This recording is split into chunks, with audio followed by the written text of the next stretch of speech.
What's up, everybody? How's it going? Little intimate show tonight. We're just going to chill and talk about what's going on in the community right now. There's a lot of like crazy stuff going on right now, man. Drama, uh, shady companies shutting down. And I just kind of want to talk about it, man, because you know it sucks all the negative stuff that we talk about all the time, and it seems like that's all the community is these days. So I kind of wanted to air it out and maybe try and get back to having some fun, man. So after we talk about all this crap that's going on. So Piggy, man, what's up? How's it going? How you doing today? Man, it is going. I'm happy it is midweek. I missed not all, but a lot of the drama that's been going on in the community. That's kind of the good thing about being so busy working. You don't get a chance to catch up on everything. So by the time I hear about a lot of it, It's it's already already, over. yep, it's cooled down and everything. And I can focus on the fun part of the collecting community, which is the actual collecting and the good rapport and the good relationships that we all have with one another. And I kind of, not to jump the gun, but I'll just say whenever there's a lot of stuff going on, which it seems like lately or the past few months, it's been a lot more than usual. I try and focus on the positive aspects, and that being a big part of it, the relationship that we all have with one another, because we all talk throughout the day, throughout the week, when there's releases, when there's stuff going on, when we have new pieces in our collection. And I think that's what it should be about. Yeah. Well, like I said, that's what we're gonna talk about. If there's anything that you want to talk about, just let me know. I mean, today's just kind of like I was driving from work, and I was just like kind of heavy on my mind about what's going on in the community right now. So just kind of want to talk about it. Shouldn't be a long show. I've got some pictures, not a lot, but like I said, this is kind of like a I guess Steve would say let's chat, but it's just like a I guess I'm with my spin on it. Fuck it, let's talk. Well, there is one particular item I want to talk about. And as positive as I try to be, and even if it's justified, I could do a little better.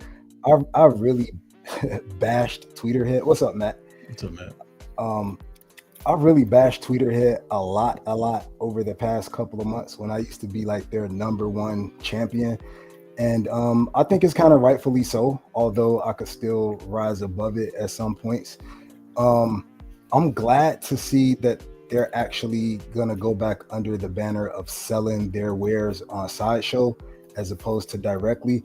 And I'll give them like an A for effort and doing the college try and branching out and trying to do it from their own website. It didn't work for me and for a lot of others, and it kind of made me really steer away from them from a customer service perspective. And I always said some of their pieces are phenomenal. I'll never bash the pieces. I just wasn't going to give my money directly to them anymore. And some pieces they weren't selling on Sideshow. They had like the Tweeterhead exclusives or only on Tweeterhead.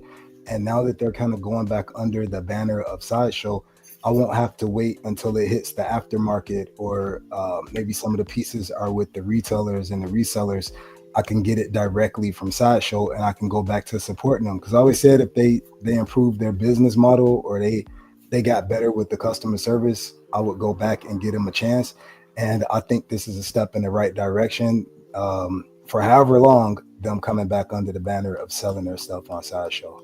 Yeah, I mean, maybe that's what they need. Maybe they need Sideshow just to kind of rein them in and take care of all the other stuff that they weren't used to taking care of. Maybe they're just not used to doing all this stuff, so they're just making statues, and that's all they knew. And hopefully, when they come back under Sideshow, it takes care of all of that. I hope so. Although, as happy as I am about them coming back under Sideshow, I know some people are pissed because it seems like they're picking up one of Sideshow habits of reissuing the same statues in different sizes. Yeah, like the He-Man on Battle Cat and the Skeletor on Panther, going from 1/6 to 1/4. A lot of people are pissed about that, and rightfully so. That's one of the things I wanted to talk about today, man, because I know a lot of people are upset about all the you know, they come out with a statue, and then next thing you know, a couple months later down, they do a variant of that statue. It's just, to me, it's not right. You shouldn't be doing that to your customers to make some money. Agreed. Bad business practice. You know, I know you, Matt, you think, it's a company, they're trying to make money, and I get that side of it. But it's the ethics to me that bothers me. Which, I don't know if you're catching on, but this is kind of like a, we're just talking about what's going on in the community right now, all the stuff that, all the drama, all the crap that's out there. Just trying to talk about it, man, and shed some light on it, and then move on. So. I don't know. I mean, it's just, the thing about collecting, it's, I hate to say it like this, but it's kind of each to his own. I mean, a lot of people have to look at their own personal, I guess, idea or concept of collecting, you know what I mean? And collect for themselves, for their own passion. Yeah. As far as like, you said about the ethics or business like that, but I kind of wanted to name the show something to do with ethics. But I just, kind of didn't want to do that, because this is going to be because there's so much going on right now, man. There's a license company just shut down. There's drama in the community as always. Okay, what license? Okay, maybe I'm out of tune. What license company? What's the name of that company? Diamond Select. Diamond Select, yeah. Yep. Yeah, that was coming. Or did they get shut down, or did somebody acquire them? Both. Yes and no. We don't know if they're going to actually do anything with it, though. So somebody acquired them, but we don't know if it's going to produce anything. Like, you can still go on their website and look at their stuff and order their stuff. So I don't know how that's going to work. I don't know if it would be a smart thing to do. They're based near, I think they're based in Maryland too. They're based outside of Baltimore. If I were people, I would go off on. Say what? I didn't hear what you said. If I was somebody interested in their statues, I would hold off on pre-ordering their statues. Because you don't know if they're going to be able to, get them to you or not. It might be an XM situation. We don't know if somebody picked them up or what. So I would hold off on buying anything from them, because I was looking at their website today, and you can still order stuff off of it. So, well, there might be stuff they have in stock. Oh, it's a lot of. Even pre-orders, you can still pre-order stuff. So, they do have stuff in stock, but it was also pre-ordered stuff. Yeah, I don't know, and you got. I guess you have to be careful about that. I know of an aquarium company that did that. They used to manufacture acrylic aquariums, and they took a lot of people's money. Matter of fact, I got burned with it. I had to order it in Florida. Was it in Florida? No, it was Tennecore. I think they were in Arizona. I think Tennecore was in Arizona. And they were taking, and what you would do is, a lot of the tanks were custom, because they're acrylic tanks and they were custom manufactured or whatnot. And a lot of times you have to put down a 50% deposit. And, you're talking, I was talking, I'm talking, 2,000-3,000 gallon aquariums, you know what I mean? So they're large tanks. And they took the deposit and strung you along, because it takes about, your turnaround time is about 12-15 weeks, for them to produce it. So they took a lot of people's deposits and then closed the shop and closed doors. Yeah. One little burst of money. And you figure they get one little burst of money from, say 100 people. Yeah. So, just I'd be wary if I was looking to order those statues from that website right now. So it's sad, because they made some pretty good statues. Like, I have a Diamond Select Storm Bust, the small one, and it pairs up really nice with some of the like Bowen busts and things of that nature. They did a really good job on a lot of their sculpts and paint and things of that nature. They have some good products. Well, I remember like all the cons that I went to, like New York Comic Con. They were there, and they were always showing their stuff. You know, I like a lot of their stuff. They had those little was the animated style statues. I like those a lot. I don't know, man. It's just sad to hear that a big name company. I mean, because they're not a small company, you know. Because it's also what the comic company that produced them. Like they're like a subsidiary of like a giant comic company, right? Yeah, and it's like what throws me is like to the people that purchased them is like, what did you purchase them just to kind of close shop? Because they're huge, you know what I mean? They're a huge company, and you would think if they were acquired by someone that they would be promoting the heck out of them, and you know, we hear about maybe 3 times as much as we had before, and it's like to purchase them and kind of put them on ice is really a weird move. So I'm wondering like what else is there to the story behind the scenes. Yeah, I'm sure there's something, man. There's always more to the story, like, you know, XM stuff that's going on right now. No one knows. We're all assuming, you know, but nobody really knows unless you're them or the company that bought them. So well, sometimes you take over a company and you just so you can get all their rights and access to all their stuff. You know what I mean? And you never know what you could do. You know, whether it's their contacts, whether it's their people, whether it's their what's the property rights or whatever. You know what I mean? So you get all that stuff from the company, and now it's yours. So, and you know, even though they might not use it, you know, something they have in their back pocket. You know, people don't know this, but I think, well, they might know. The Yankees had got the rights to Russell Wilson. Russell Wilson he was also a baseball player, but they secured him in case he decided to go back to baseball. But he never did. It's just, you know, just pretty much an acquisition move type thing.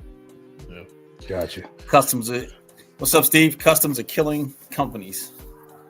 Yeah, well, I mean, really, the custom groups are only the only ones that are like actually, you know, staying consistent right now. Really, if you think about it, it's sad, but custom groups are the backbone of collecting right now. You know, so you think about all the crazy stuff that companies are doing, and the custom groups aren't doing that. They're not, you know, doing variants, and if they are, they're releasing them at the same time. Yep. You know, they're not overcharging you for shipping. They're not, you know, there's a lot. I can go on and on. So on the not overcharging for shipping alone, man, because I don't know if you remember, but that I had got something from Prime One around the same time I ordered a custom, and they were both coming from the same spot, and the custom was even heavier than the Prime One, and I got charged like 70% more for my shipment from Prime One. So tell me that's not baked in. You know what I mean? I mean, we know Prime One's been doing this already for years now. They pad their prices and shipping. That's, to me, that's not ethical. That's not something that a company should be doing. If you're gonna make me pay more for the statue, put it in the price of the statue, not in the shipping. You know, it's not right to do that to your customer, but people still buy from them, right? Yeah, that's also like my concern about like the tariffs that are coming, or that are playing a huge part in all of our statues, whether they're licensed or custom. The fear is like, if the tariffs ever go away, that extra 30% or whatever it is isn't going to go away. Like, it's going to be a permanent tax. Oh yeah, for sure. They're going to say, "Oh well, we're still getting tariffed or something." Look at Walmart. Did you hear about Walmart? They got caught. Yeah. They got caught tariffing goods that were already American made. They're American made goods. They put tariff pricing on them. Yep. Dude, chill out. Well, that was part of it, and there were a lot of CEOs that were saying that, well, this is genius because now they can use competitive pricing. right? So that was actually, you're right. This was, I'm inside the Beltway, so I know a lot of this stuff that's happening. This was done a few weeks back because of the tariffs. They're able to now say, well, it's competitive pricing, so they raise the price of American-made goods, and you're paying for it because it's competitive. It's business. It's competitive market. It's competitive pricing.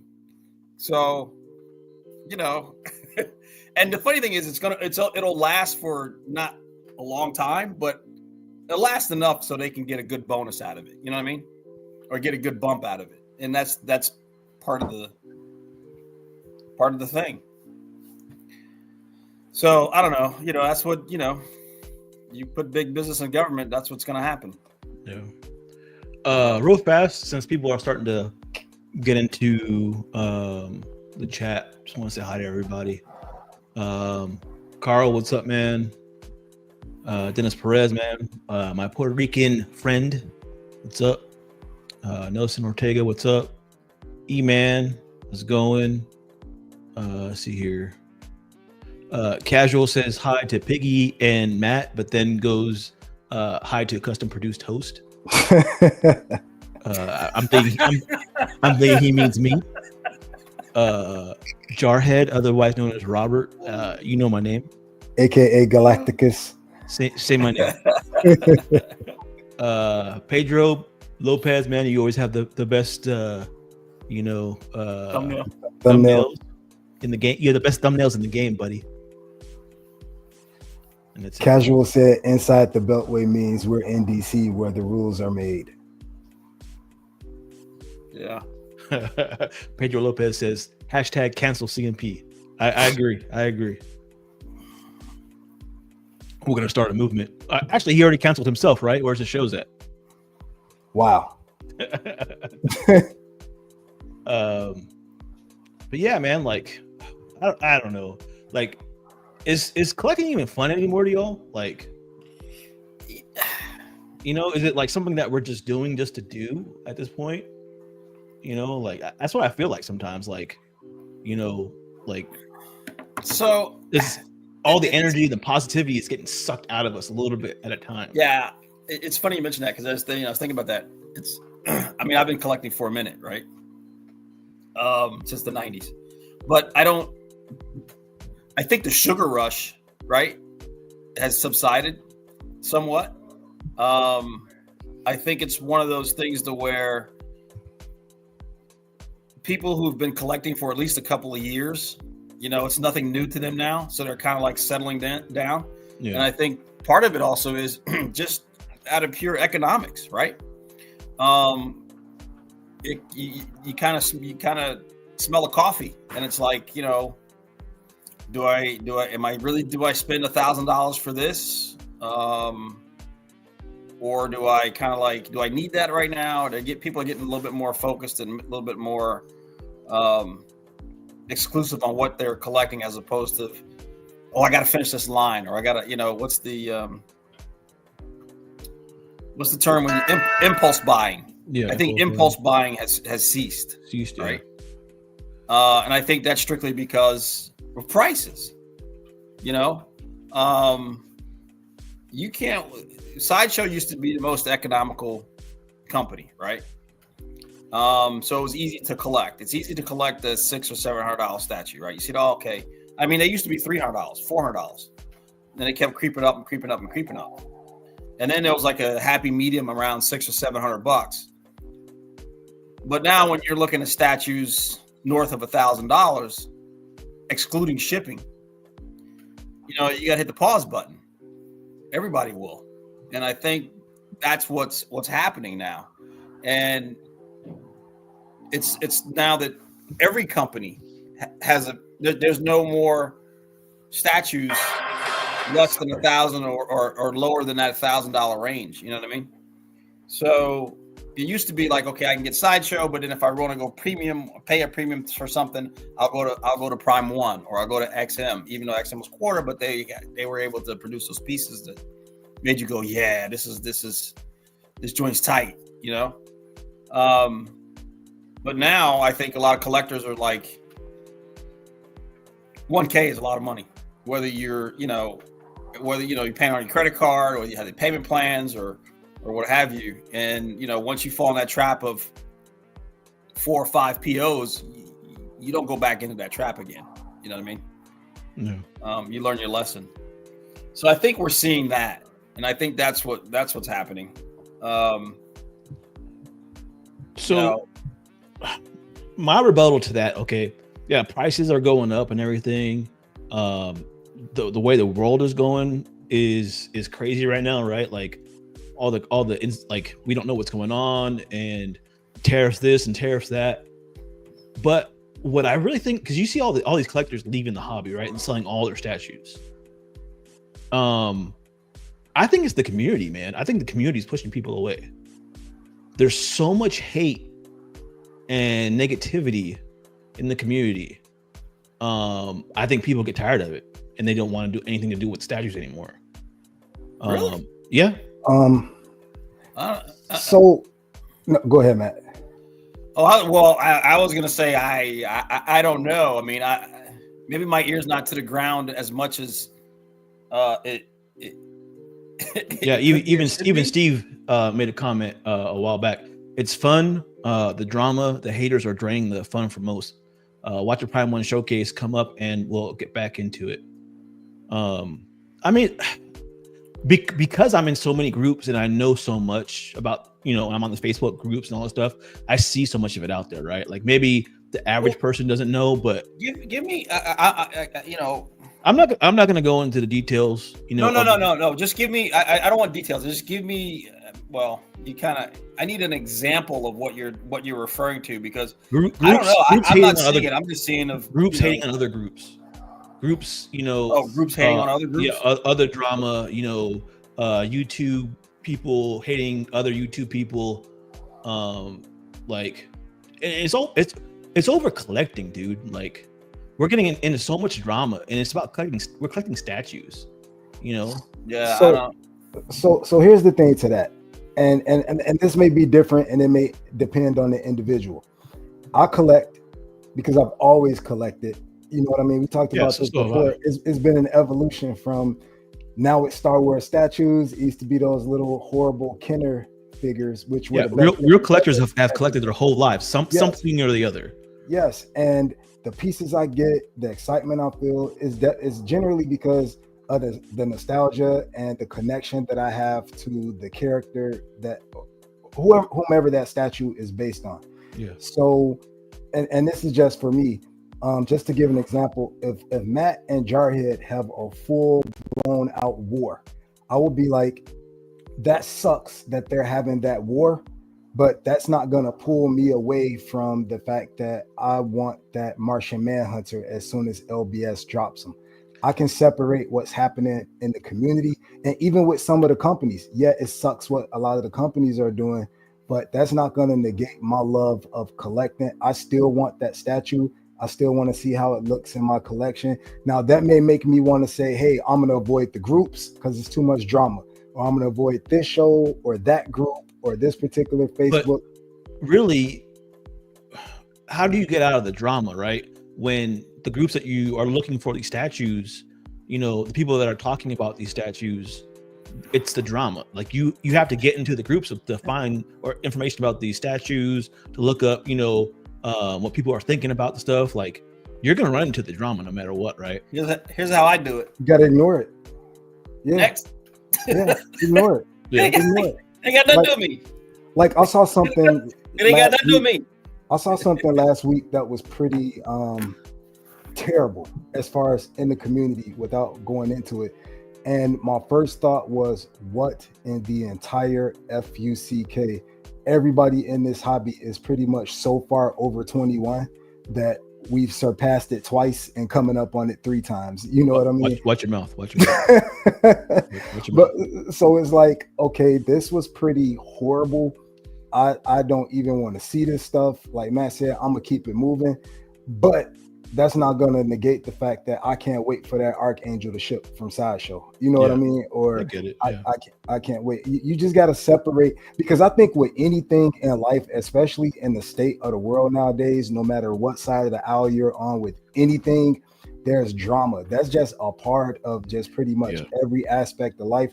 You just got to push past it and focus on what you love about it, especially like just speaking specifically about the hobby.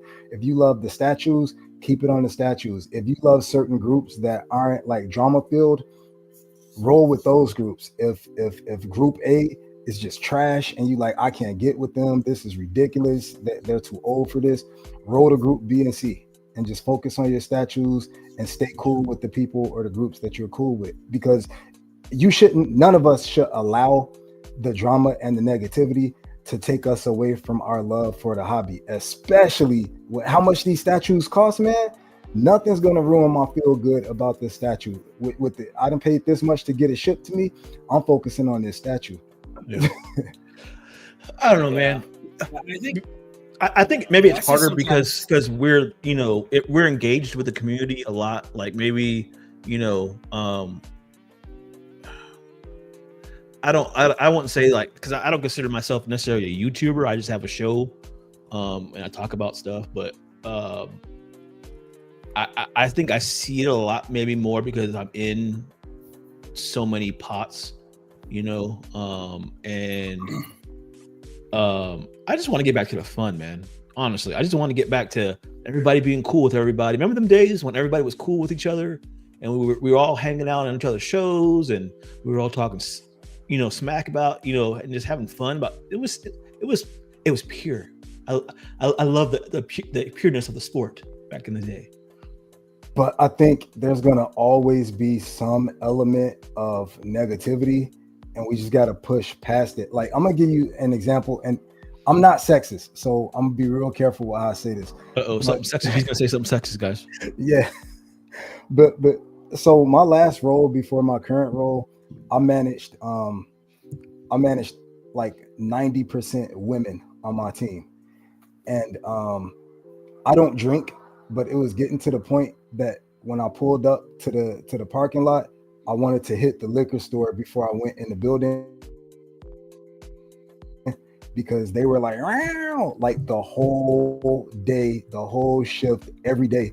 And I think working with that and just forcing myself to say, hey dude, think about the positives, or hey, think about your direct deposit, focus on your direct deposit, or whatever the case is, that kind of helps drown out the negativity. Yeah. And I think it's the same with this. Yeah, we may think about it like this. We may have one or two, well, it's more than that right now. Let's say we have 4 or 5 individuals or groups that are just straight up negative in the hobby. I think it's far outweighed by the positivity. By the positivity. Because think about it, like the 3 of us now, we're having a conversation about it. We talk throughout the week. If something comes up right now and it's like X-Men or Sentinel related, it can be 2 a.m. I'm gonna send you a message, Jarhead. You know what I'm saying? I won't be awake, but yeah, you won't be awake, but you'll see it. You'll see it when you get up. Yeah, you can say it to me all you want, but I promise you, I won't be awake. You're awake at 2 a.m. You're awake at 2 a.m. Something comes. Well, I trust your phones are on silent at that time, but something comes up with Wendigo or Omega Red, I'm hitting Matt up right away. I think that type of stuff, the camaraderie that we all have with one another, I think that outweighs the negative. It's just that people focus so much, not us, but in general, people focus so much on the negative that it becomes a hot button item that it kind of overtakes things. And we don't focus on the fact that it's way more positivity than it is negativity. Yeah. I don't know, man. I just wish everybody could make up and be friends, you know? It may happen. Can we all just get along? Exactly. I think so. I feel like with these prices, there's nothing like right now. I don't, if I ordered a piece and like Matt said, these pieces are up from $1,000 when they used to be $300 pieces. Matt can be like, Piggy's stupid for buying that piece. You can say whatever. I don't care. I'm not going to lose no sleep. As long as my piece gets here unbroken, I'm good. Because at these prices, we should all be getting along and going against the people that are patting the shipping and jacking up the prices and disappearing with our PO money. Real fast, I'm going to go into the chat and see what the chat is saying. See I here. got too much stuff in my life going on, man. I got baseball, we all college. I mean, it's just like I Man. can't deal with that drama. Yeah. What's up, Cash? Cash is saying he doesn't care about any of the drama stuff. It always will be there. Though Steve is saying don't talk about Tweeterhead in front of Piggy and we'll all be safe. He missed me saying something very nice. I know Carl says we already have been speaking about Tweeterhead. See here. We all know this, Steve. See here, who else? Critical Mass, what's up, man? How you doing? What's up, Critical? I don't know what this means. I heard there's Thursday nights for Piggy with Big War, CMP, hashtag no Diddy. I don't know if I want to ask what that means, so I won't. Thursday nights. Yeah. And Steve says we need the best day of the week back. It's always been Wednesday, so I don't know what that means. Hump D. Cash said, "Why did Jarhead say he loves purity but is a custom lover?" I'm confused. First of all, doesn't Cash have customs? Yes, he does, and he has them on the way. So all the smack that he talks about customs all the time. Yeah.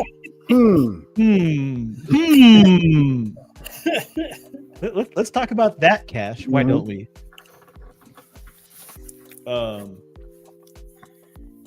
What else, man? It's a thirsty day. Everybody's drinking something. Sideshow. Let's talk Sideshow for a second, right? I love what they're doing. You know, they stepped up and they got their stuff shipping super fast, right? The statues are really good right now, but they're doing this stupid variant stuff. Like, I know a lot of people in the community are tired of it. Like, people are getting mad about it because it's like they just ordered something. I know I saw a post today.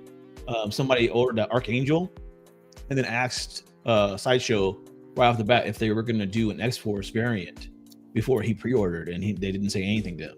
So he ordered the Archangel and he wanted the X-Force variant, and come to find out, you know, so he says he's not going to order anything, you know, pre-order day one anymore because of that. Will they? Did he get it in the hand yet? Will they allow him to? They won't allow you to switch the pre-order. Not the Archangel, because that's exclusive to like the comic book stores or something like that, to the retailers. So generally I despise when they do that. The only reason I'm not tripping too bad this time is because I kind of want both of them. But I do, because it benefits you. Okay, if that were a Spider-Man. No, well, I was gonna say outside of that, I still think it's pretty underhanded, and I think it's gonna like they're cutting off their nose to spite their face. And the reason I say that, I think Slifer had like the Mythos line and the 1/6 scale, and then they started dropping them in quarter scale, and a lot of people were pissed about that. When it's just like, that's one thing that they can follow the customs lead on. If you're gonna do something in 2 different scales or 2 different variants or colors or whatever, just announce it at the exact same time. Like the dude that asked about it, they could have at least answered and said, we can't discuss that. Then that'll at least let him know, hey, I better hold off. Wink, wink. Yeah, they're going to drop an X-Force, and I'd rather add an X-Force. People are going to stop ordering until they say, I'll wait for my version or my scale to come out, and then I'll order. So let me ask you this. This is, like you said, something like this has happened not once, not twice, but 3 or 4 times, right? About 50 at this point. About 50 at this point. So one thing is starting to be consistent is the fact that Sideshow's going to, do this type of stuff, right?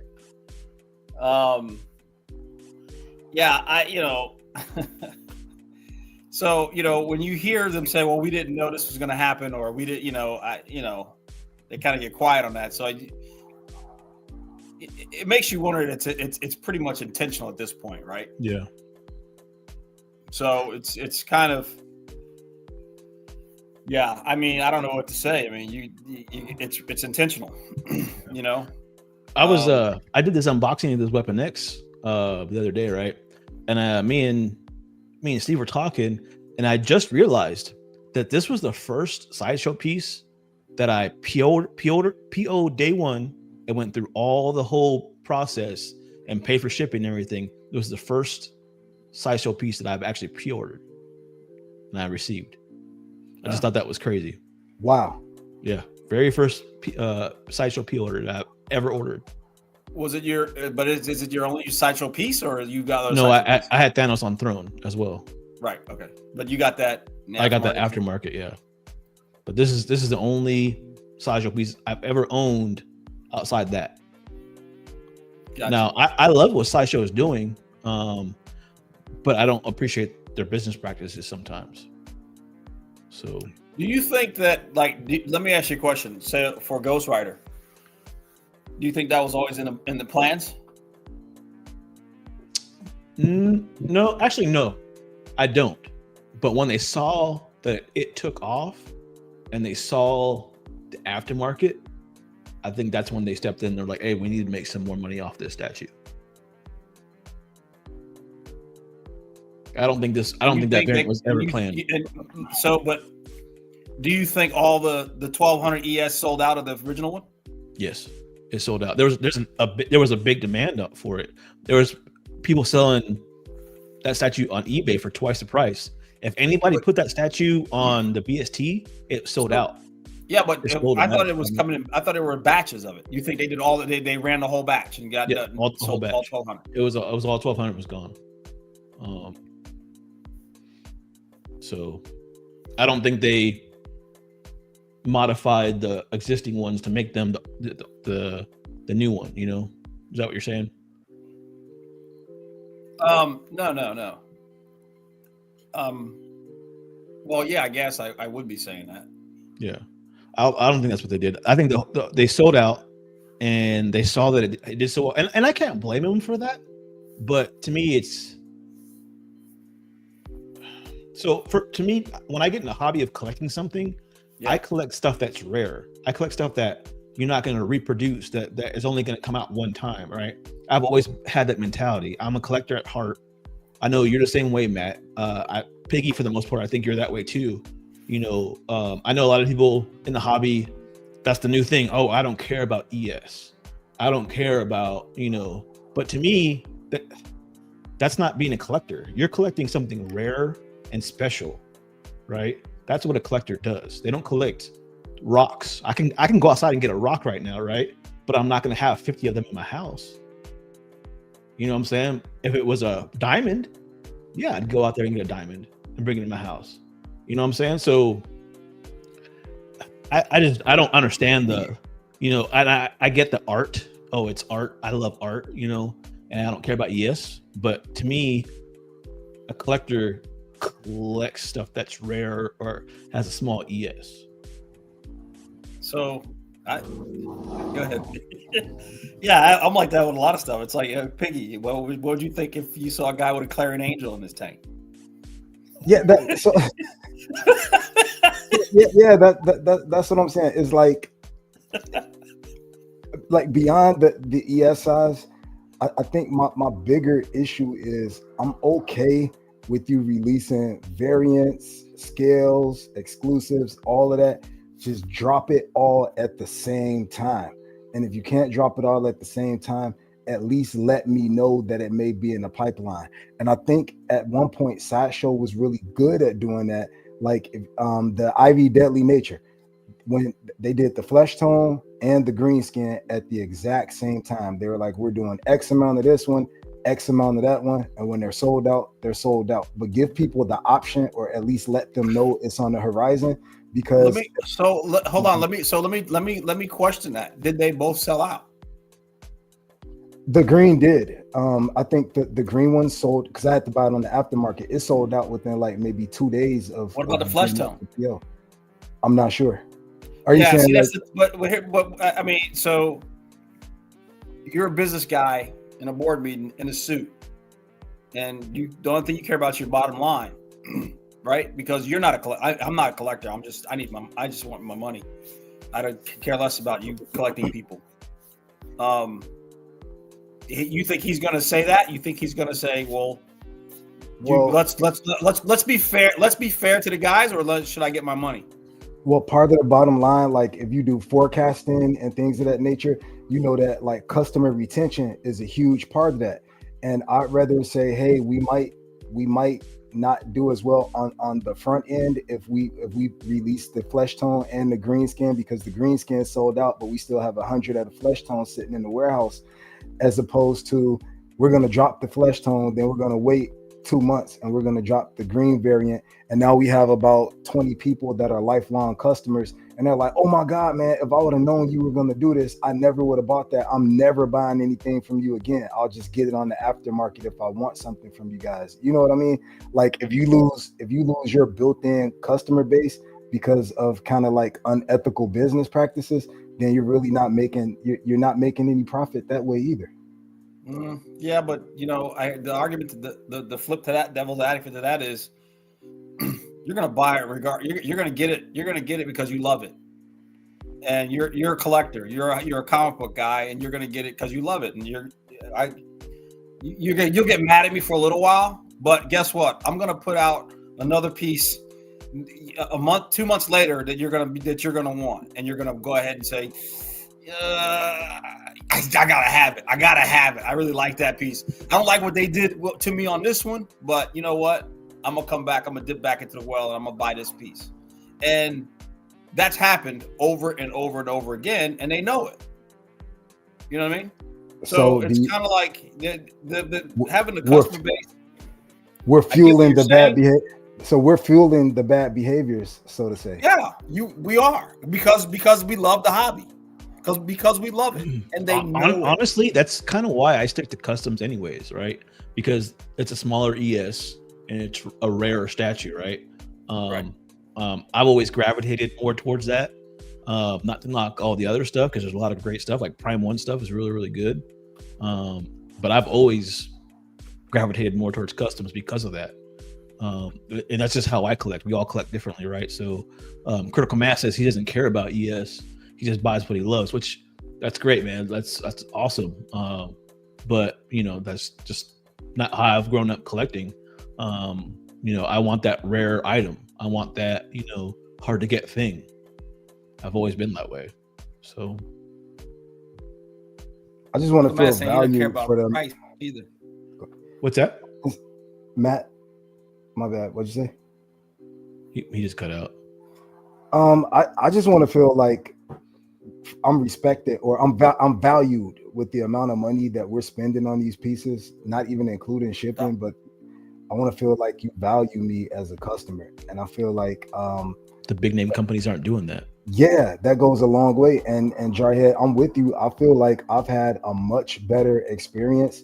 I mean, there's snafus either way, but I've had a much better overall experience, like as of the last year, with customs than I have with licensed companies. And people, but that's the thing. People don't believe me when I say that. Like, it's 100% true.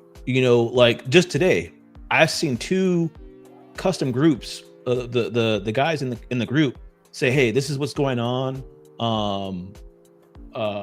This is some statues that I thought about producing. Check them out." And one of the statues got a lot of attention. He's like, well, maybe I should make the statue, and everybody's like, yeah, you should make it. How many license groups do that? Yep.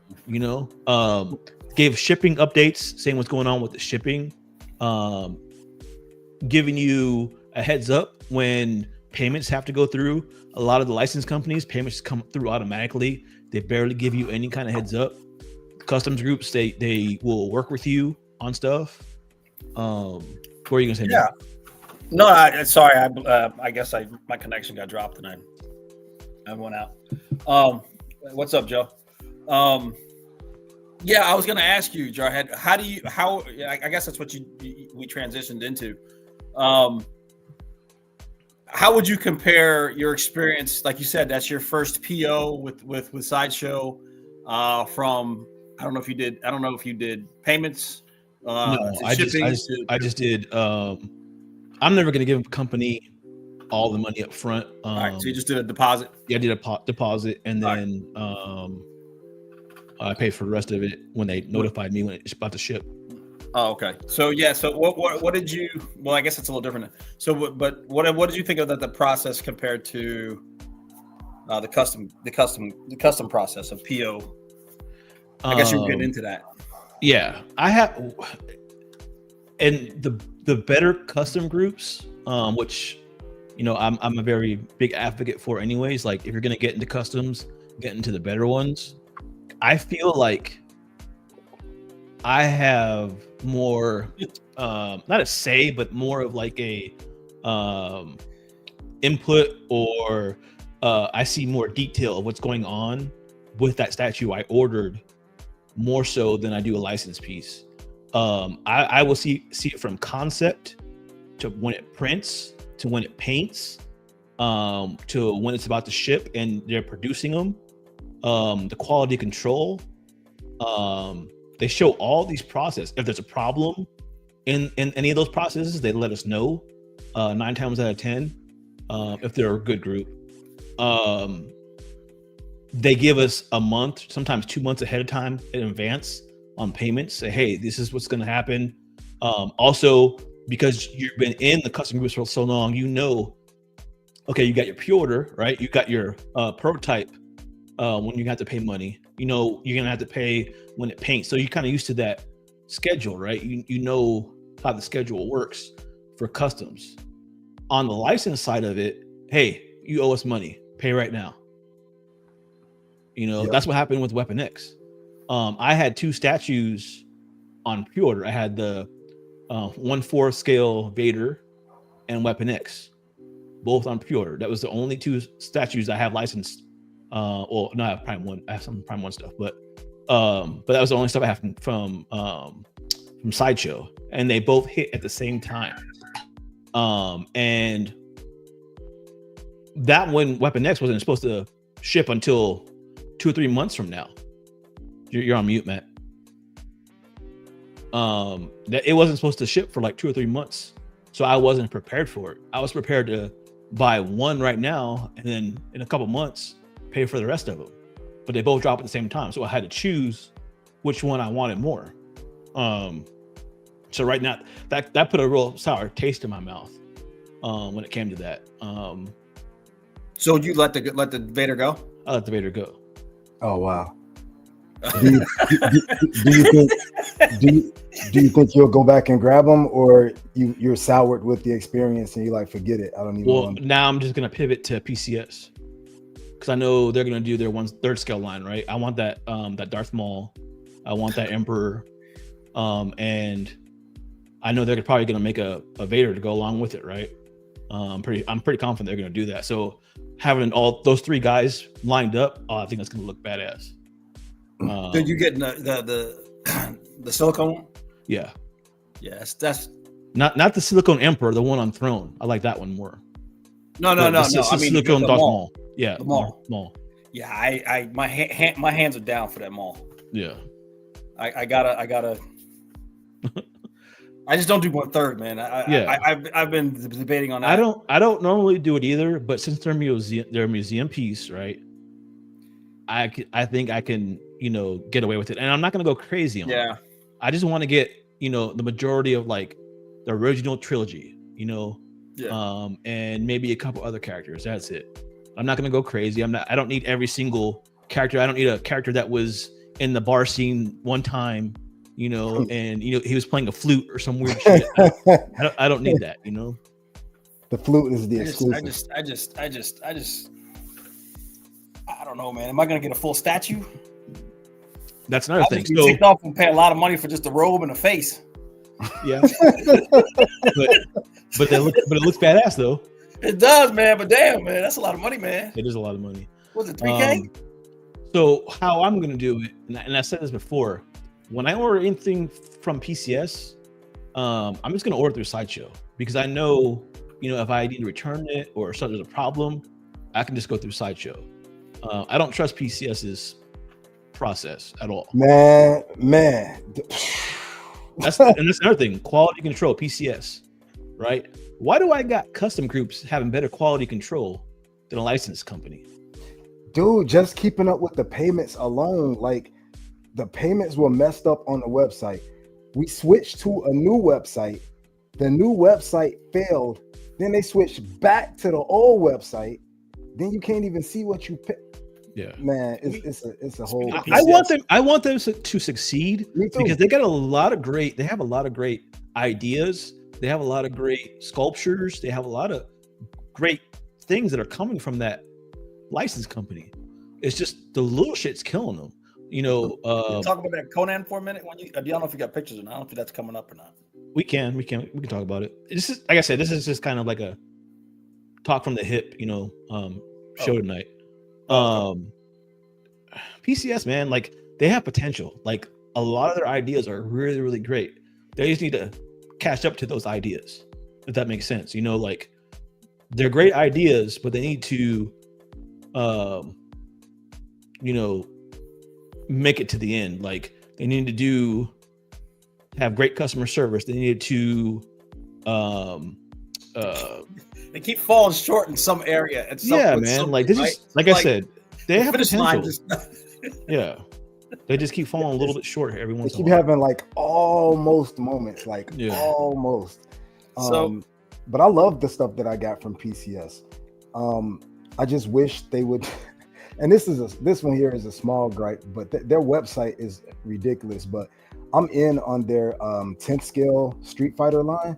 I got the Vega and Ken on PO, and that's only because that's the only combo of characters that I like so far.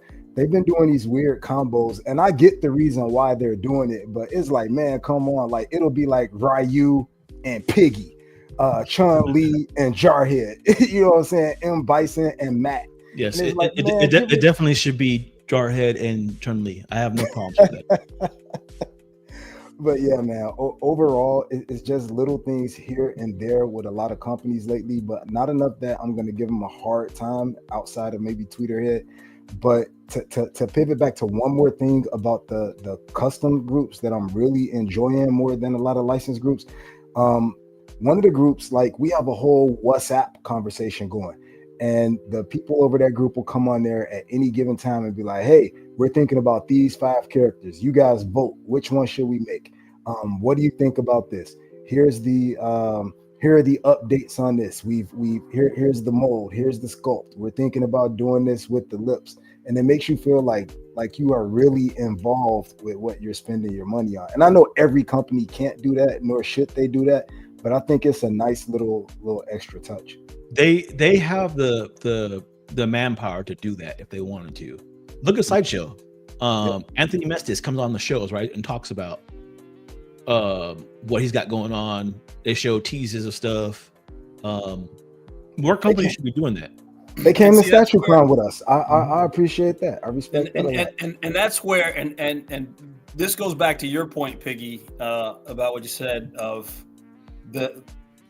a business knows that its core customers are its backbone, right? Mm-hmm. Which is true. You know what I mean? And again, I was playing devil's advocate because there is that also exists as well. But yeah, I agree. I think that if more companies did that, were involved in the community, and did that kind of thing, that's really getting in touch with the community. That's showing some appreciation and respect for the community, right? Yeah. And I think custom groups do it, right? And I've said this since day one. And Piggy, when he started joining his first custom groups, I don't know if he realized that, but then he shortly there was like, man, I got it. Because I remember when you first got in your first custom groups, and you were like, hey man, they told me that this is shipping soon. They said, hey, what do you guys think about this? There was more involvement. Like I've never been in a group where I was so involved in the process of the statue coming to fruition. Like I was like, yeah, man, that's how custom groups are. You see the concept, you see it printed, you see the paint, you see all of that. You don't see any of that in licensed companies, and I've always appreciated that. And like I said, before I even started collecting statues, like I was in the groups. It was like 2 or 3 years before I even started collecting my first statue. I'm the type of person that I have to do research on stuff before I get it. Like I try to make the best choice for my money, from electronics to collecting stuff. I'm always been that way. I research stuff for like obsessively, you would say, for like a long time before I even make a move on something. To me, what I gathered was custom groups are, I get more for my money. I get more involvement. I get more statue. I get more crazier ideas. I get limited supply, like, 50 statues compared to 3,000. And I wanted that. I wanted all that. So that's why I went to custom groups.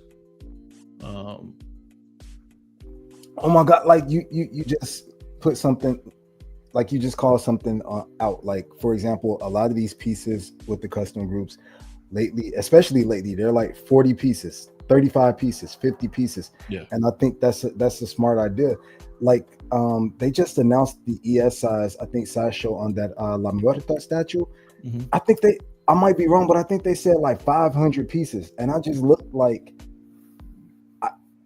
why? Yeah. I don't see 500 of but those. That's a small ES, right, for a license company. If you think about it, because think about like 2 or 3 years ago, what their ESs were. That's true. 3,000, 3,500 for Wolverine. That Wolverine on Sentinel hand, I think it was like 3,500. It was years later before they sold out of that statue. Yeah. And I don't think they actually sold out of them. I just think they got rid of their stock. I think they probably had a burn party back in the back of their warehouse. Like, hey, we got to get rid of these Wolverines. Well, they have a secret eBay account. Yeah. They may have had another burn party recently, because I saw a few people posting earlier that Sideshow didn't have a lot of stuff in stock, other than like maybe their pieces, like the Vampire's Lust, and you know what I mean, like their original lines and stuff like that. And a lot of stuff was on not back order, but waitlist. Something that annoyed me with Sideshow that I saw recently was magnetos, right? If you had anything wrong with your magnetos, they didn't have any replacement parts for them. How are you a big company and not be able to replace something that's broken that you receive? There was a lot of people having that issue. Hey, I received this, was broken, but they didn't have any replacement parts. They didn't have any replacement statues. So if you got something broke, you're shit out of luck. I mean, you're a gigantic licensed company. Like, that shouldn't be the case. Yeah. You got a $50 gift card. Woo, And that's what I mean by like pushing away your base customers. You do what you need to do. I'm not saying you like try and just go 1,000% every time for every issue. But when you see it's a known issue and it's affecting a bunch of your customers, you got to make it right. Even if you got to reach in your profit and proceeds to do it and lose a little bit short term, you retain that customer that's been a lifelong customer that's going to keep on ordering stuff from you for the next 15, 20 years. Yeah. I mean, if you think about, like, Matt, you were saying that $50, right? What's $50 going to get you on Sideshow? You know what I'm saying? Like the hat, the cap, so they're gonna give you $50 back from your $800 to $1,000 statue that you just pre-ordered, right? Let's say the head sculpt is jacked up. Let's say the leg, you can't use it to stand up. Like, $50, what's that gonna do for me? That won't even cover a pre-order of theirs. And by the time you go to use it, they're gonna be like, this expired. This $50 credit is no good. Yeah. I think at that point you can return it, but it kind of sucks that you have to do that. What if you really want the statue? Just make it right. Yeah. That was our, telling my age when I used to manage a Blockbuster. That was our motto, like, make it right. Oh, you said manage a Blockbuster. He said go to a Blockbuster. He said manage a Blockbuster. And matter of fact, at my current job, we used to have make it right. Good, P. There's all this water, man. Thank you. You're like, well, damn, you got a 5-gallon jug you sipping on. Man, the heck? Can you get a bigger jar? This is the biggest they had, man. But yeah, like you have to make it right with your customers. And I think maybe it's my day-to-day that makes me harp on that. But customer retention is a huge part of your what we call like our EBITDA and like your profit margin and stuff like that, your customer retention is everything, because that can make or break your company. Because if you put out a product and the portrait is messed up on 20 of them, and I'm like, I'm gonna give y'all $50 back, you could potentially lose these 20 people that might buy 3 statues from you a year. You know, and three statues over 15 years for 20 customers. You know what I mean? That's a lot of money. Okay, so I'm gonna push back on that one. Yeah, that works for the small business, but that doesn't work for Disney. Disney doesn't care. I mean, you know what I'm saying? You're and you got to look at it like this, okay? How many other companies are literally competing with Sideshow? They're producing more volume. They're producing more money. They're producing more than the Prime One. Well, you saw what happened to XM. Look at PCS. We're talking about it right now. They're struggling. So here's the thing. Select just went out. Here's the thing about that, though. Who's like, the main man? Like, so you brought up Disney. Look how many people like stopped buying Disney products because of what they started coming out with. All the political stuff they were putting in TV shows, all this craziness. People stopped subscribing to Disney, right? I know a lot of people did. People were watching all these shows or whatever, and they got tired of Disney with the propaganda and all this other stuff they were doing, so they stopped buying it. Same thing with Sideshow. If just like what Piggy's saying, if enough people get tired of it, they're going to see a dent in their wallet. Okay, it's a dent. And so what? They'll buff it out, or they'll look at it a different way. They'll look at it. You just said several license companies to shut down. The dent's not going to put them out of business. And what I'm saying is, if you look at the statue companies, we all know that Sideshow is, and I've said it before, Sideshow is probably the most notable statue company that there is, right? So, and all of us are somewhat.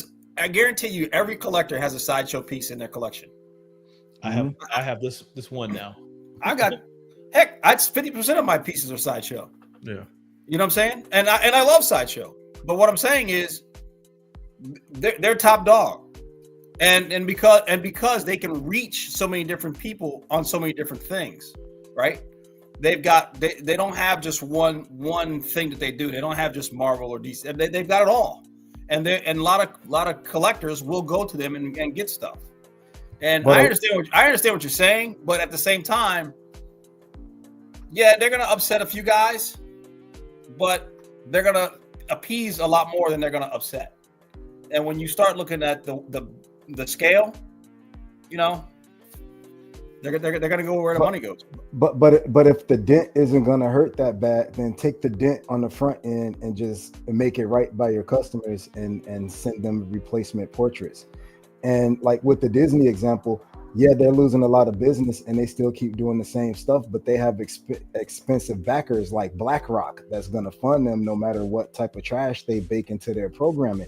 With Sideshow, if they don't have external funding and they're solely dependent on their long-term or their clients or their clientele period, then you have to be careful with how you treat them, because a lot of businesses that thought they were too big to fail because they were the main guy in town fell off and went out of business as soon as they had admirable competition. And I think that's why Darth Rashid always says he wishes that XM would make a comeback, because then Sideshow would have like a viable opponent. Because I think that's the one thing about capitalism that I do like. Well, one of them is the fact that when you have competition, then that forces you to step up to the plate, because you know that if you piss off this customer, they can easily go over here to the competition. Totally agree. But there's also, you also have to weigh the pros and the cons, right? That's just like with all the let's look at it like this. If you don't think for 1 second, all this, when you go to the store, right, you have a self-checkout lane. Like look at Home Depot, right? Mm-hmm. Home Depot did a study on their loss and prevention of what they're losing, right? So versus what they pay in labor for somebody to ring you up. Which one do you think won? Well, yeah. So yeah. They were paying more for labor, and they were paying more going down that road than they were in loss prevention. So then guess what? Like, you know what? We'll take the chance of somebody stealing from us. with the self checkout versus paying all the labor. So the amount of product that we lose, right? The amount of product that we lose is far less than what we got to pay over here. So we're gonna let that go. But they only did that for so long, and they closed down those stores. What I'm saying is there's gonna be a concession at some point. No, they didn't close down those stores. They closed down a lot of those stores that were. No, but that's just because the stores weren't doing it. They weren't being profitable at all. Yeah, when you were getting stuff stolen, of course you're not going to be profitable. When you get half your inventory stolen, it's just because when you get half your inventory stolen, you're not going to be profitable. So that's why those stores closed down. But that kind of goes back to competition as well. Like we have a store down here, like the main grocery stores down here are called Publix and Kroger. And ever since Publix got like these self-checkouts or whatever, they'll have like 1 or 2 lanes open where it used to be like 9-10 lanes open before. And now the lines all the way to the back of the store because they have all of these self-checkout lanes. And what that created was people saying like, I really hate coming in here now because I just thought I could run in here, grab a jug of juice, pay for it and leave. And now I'm 40 minutes trying to get checked out, whether it's to the back of the store in the self-checkout or the back of the store in the 2 lanes that are open. And the minute they put a Kroger within 3 minutes of where that Publix was, and they didn't have the self-checkout yet, I mean, I'm sure it's coming. 90%, well, not 90, but a good 60% of those customers are like, I'm not going back in this Publix. I'm going in this Kroger because I have a better experience. So just using that to parallel, I think Sideshow can do, and this isn't to just pick on Sideshow. This is just in general. I think a lot of companies can get away with certain things. We're just using Sideshow in this example because they don't really have any competition anymore because Prime One is kind of a different game and a different scale, and XM is kind of on ice. So it's like an LBS, you kind of, I love LBS, but that's a different scale. And what's the one that does the silicone? J&D. Yeah, J&D. You got to be a multi-millionaire to try and collect the line from them. So look how rapidly the pricing has gone up on Sideshow, right? Since XM has been gone. Yep. XM was really the only competition, if you think about it, because they were doing Marvel stuff, right? Prime One is, like you said, I don't think it's a competition thing between Prime One and Sideshow. I think XM was that middleman. Mm-hmm. They did DC stuff a little bit here and there, but a lot of stuff was Marvel. And I seen, maybe that's not what it is, but Sideshow's pricing has definitely skyrocketed since XM is no longer here. And that goes to my point. And you know why? Because they can. And then you know what? It's selling out. Because what I said earlier, we love it. and that's another reason why I really champion customs, because the experience hasn't really changed. Even with tariffs, even with the whole tariff thing, I felt like the custom groups, they addressed it straight on. They were like, hey, this is what's happening. Even if they didn't know, they were like, we have no idea. When we find out something, we'll let you know. And that goes back to the shipping thing earlier, to kind of take it off Sideshow and put it on Prime One. There's no way that I should have had 2 pieces. And I mean, when I tell you they came from the same place, and they came from the same place, and my Prime One shipment was 3 times the price of my custom shipment. That shouldn't have, the shipping price should have nothing to do with the cost of the statue. With the cost of the statue. And the custom weighed more than the Prime One. So you can't tell me, and I'm not the only one that's had that experience. Yeah. So that's why I've really been championing for the customs, for the upfront transparency. Yeah, the transparency, the shipping, and the fact that I get characters. And no, I'm not hating on your Wolverine, Jarhead, but I get characters outside of Batman and Wolverine. Yeah. You know what I mean? I wasn't going to get a blue Marvel. I don't care what company it was. I wasn't getting 1, let alone 2 blue Marvels. It just wasn't going to happen outside of a custom company, unless he showed up in the MCU, and then we get about 5 of them. Yeah. I don't know, man. You can just tell the difference between a custom group, or a good custom group, and license. It's, I hate to say it. Well, I don't hate to say it. You know that mom and pop shop that you love to go to because the guy that works behind the counter. He's local to you. Shout out Norm. Yeah, exactly. You get that experience, right? You don't get that experience from a licensed group. What's his name? It's the bodega versus the like Arbox stores. Or Walmart versus a corner store. Yep. Right. Yeah. I'd honestly rather support a corner store any day of the week than a giant conglomerate. Yeah, we all go out there and if we need to get something real fast, we go to Walmart for something, but I'd rather not buy from a company that's shady like them. Okay, so Cypher said, he made 2 comments. He said, but if you want a 1/3 custom, you are out of luck. There are some 3rd scale customs out there. They're very rare. Yeah. Yep. And then he said, and too many people have been scammed through customs, but people have also been scammed through license companies like we were talking about XM, and I think it happens across the board. Look at the companies that have been shutting down. You got a pre-order with them. Guess what happens to your pre-order? Yep. Let's call that a scam. So yeah, I mean, if you're gonna order a statue, you got to understand. So let me. I think there needs to be a clarification and a difference with a distinction. Have there been scams? Yes, but for the most part, and at least my experience has been, I don't think many of the custom companies that have gone out started with the intent to scam anybody.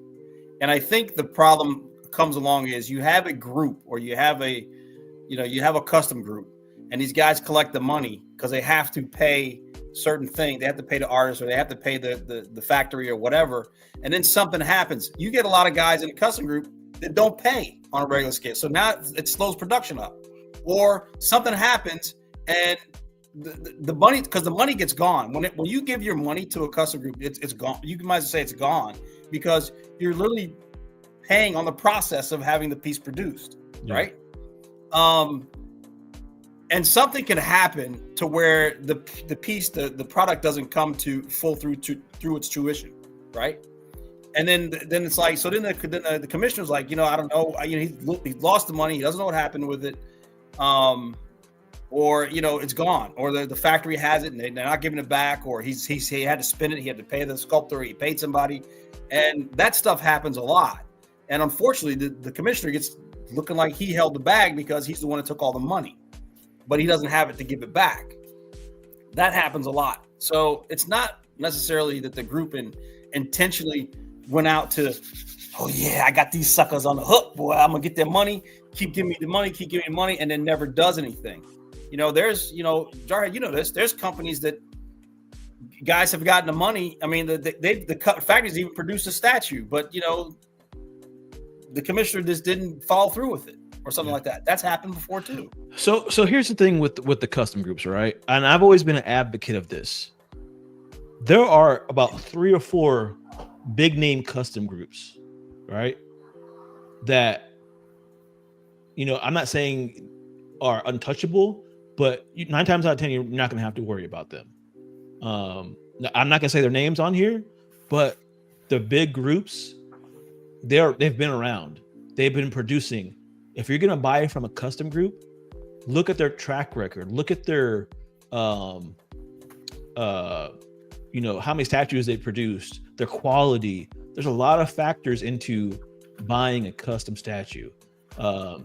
Just because somebody's making it somewhere in China and it looks cool doesn't mean you should buy it, is what I'm saying. You got to look at the history of that group. And like I said earlier, I do a lot of research before I buy something, like constantly. So I know what groups are dependable and what ones aren't. Those smaller groups is the ones that you're talking about. Those are the ones that go under. Right. They can't produce whatever. And they fall because they don't have any cushion. They haven't been operating. They don't know what they're doing. They're just producing a statue randomly, right? And people are buying into it, and that's what happens, right? And then they get called scammers. I mean, yeah, you know what I mean? Yeah. Cypher said something about so yes, but it's so much more in customs. You see Mr. X videos alone. So here's the thing about Mr. X. He's a great guy. He he's good for the community. He does great reviews, but he buys a lot of statues, or at least he used to before he retired, quote unquote. And he bought anything that looked cool, and he had the money to do it. So he would buy from these little groups, and they would fold. And on a bigger scale, because he buys so much, you're going to see that more in his videos, right? Because he buys whatever he wants because he's got the money to do it, but he also has been buying from these little groups that aren't necessarily trustworthy. You get what I'm saying?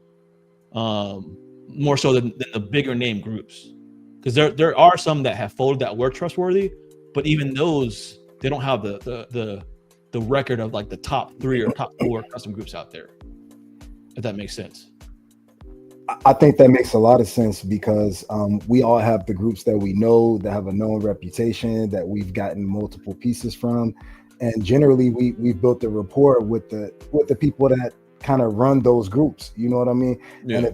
And one thing I appreciate about like Jarhead and D3, if it's a group that I don't know anything about, I start doing my research. If I have access to that group, I'm looking at their history. I'm trying to see what came out, who has the stuff in hand.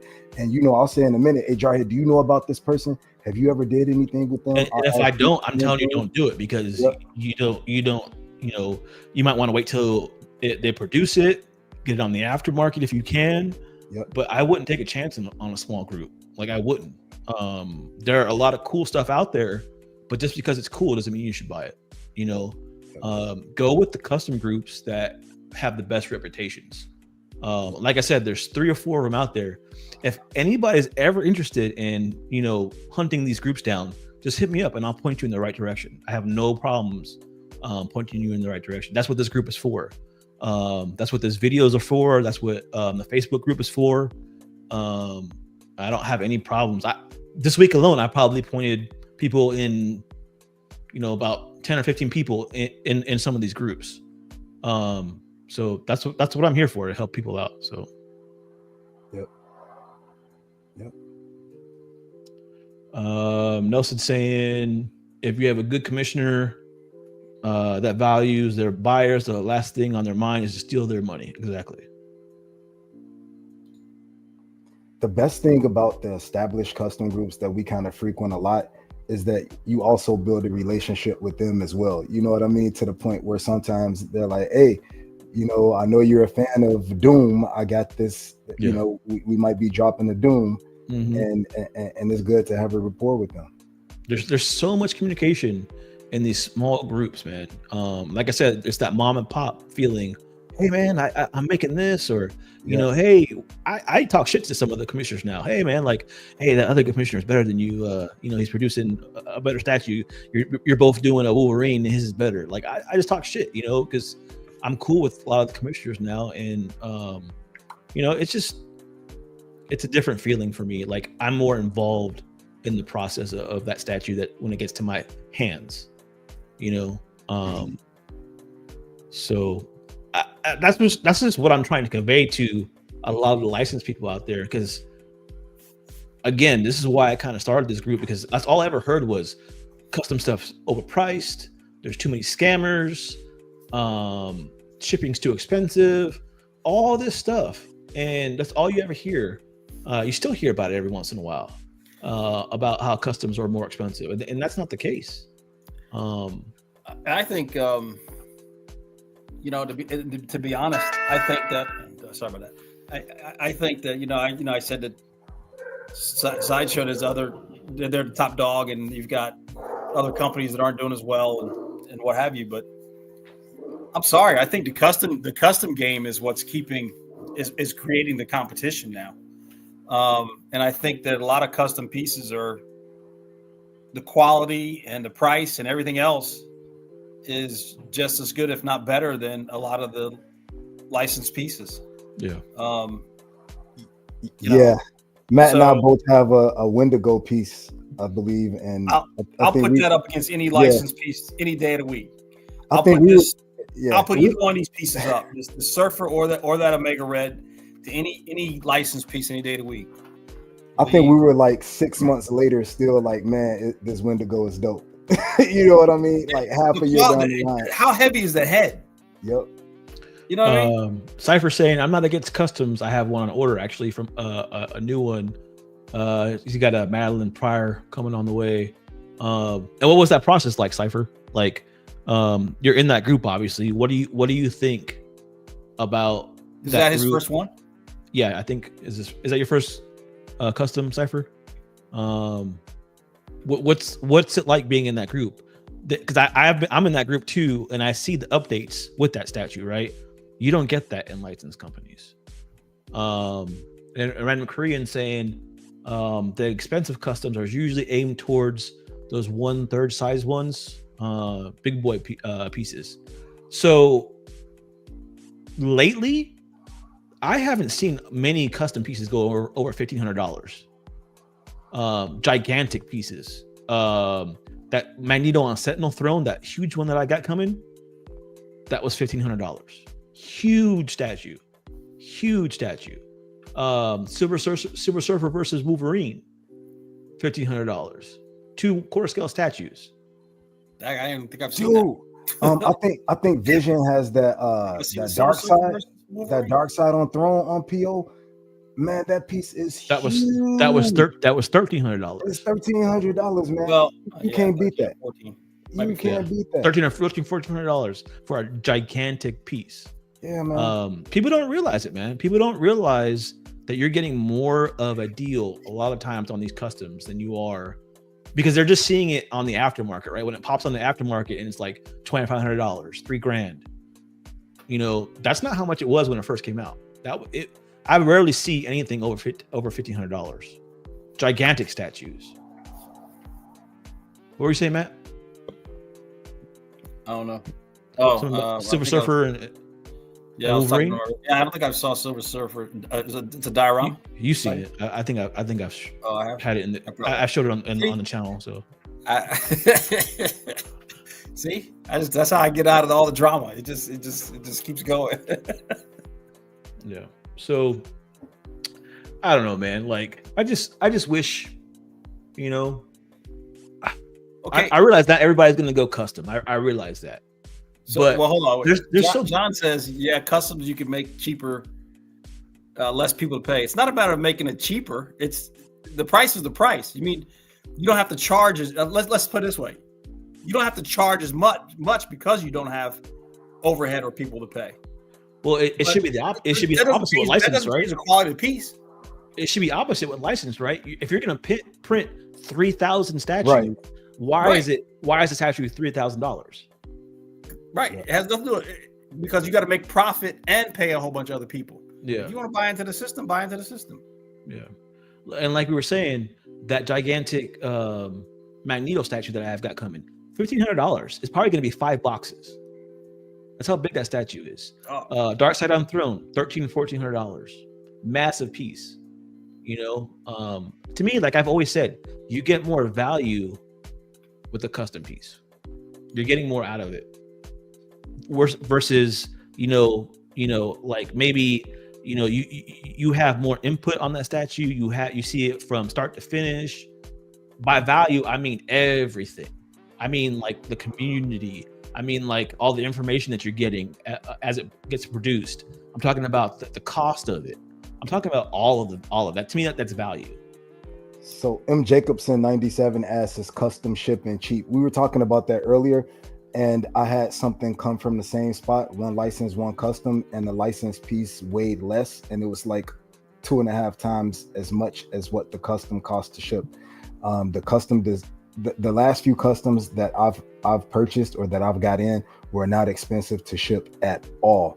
And for that alone, because some of these pieces, it's an actual price of a whole nother statue just to get it shipped to you. It's like, man, that's a whole nother statue.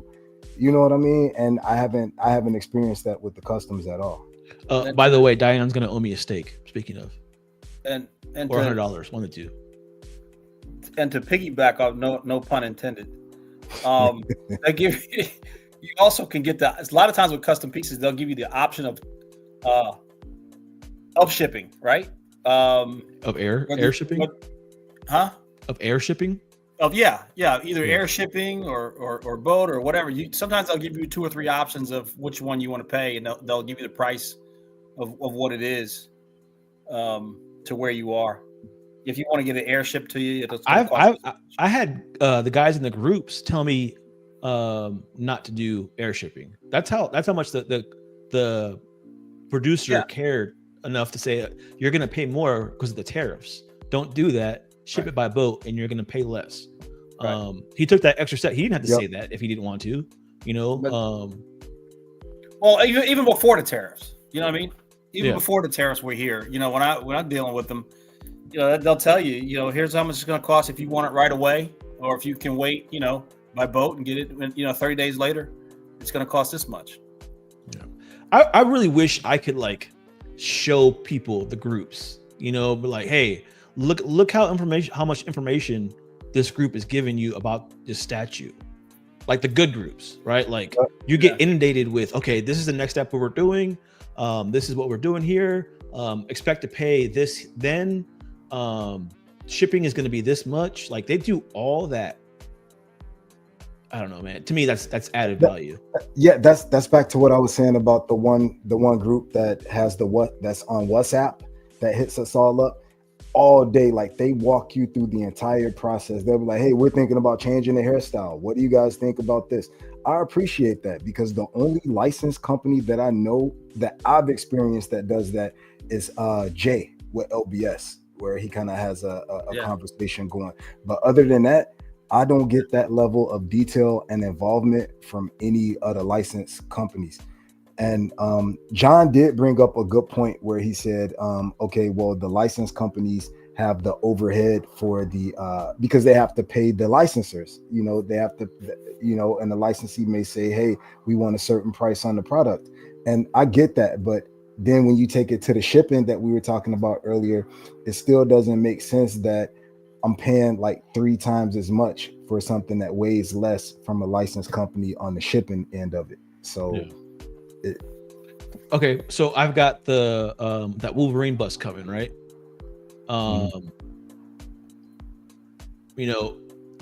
Forget how much it was. How much do you think that statue would have cost a licensed company? How much do you think I would have paid? Just straight off the bat.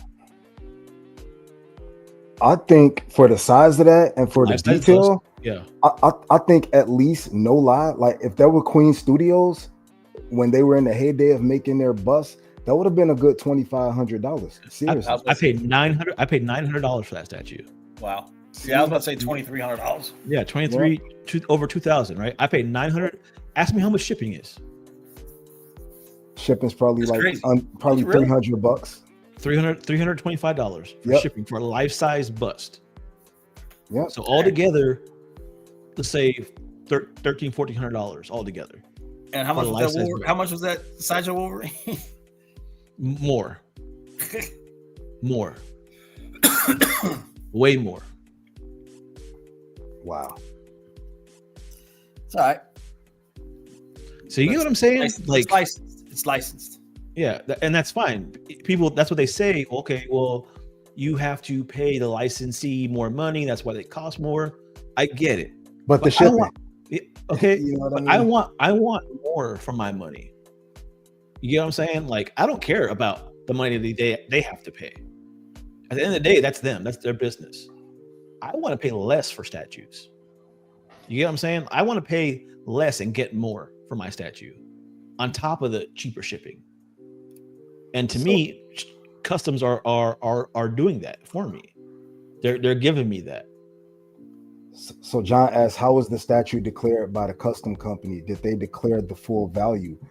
And with that, I can say with the 2 Blue Marvels and with the Valzad that I got in, I don't know exactly what they declared, but I know that I would have been covered if something would have happened. I have every confidence that I would have been all good if something would have happened to the statue. I think he's talking about through shipping. How much was the value that they declared? To the customs. Yeah, but yeah. I was saying I wonder, or I thought he was asking it just in case, hey, what if something went wrong with your statue? Yeah, I think he's talking about declared value. Oh, just Yeah, he's trying to know how much. Why is it cheaper, basically?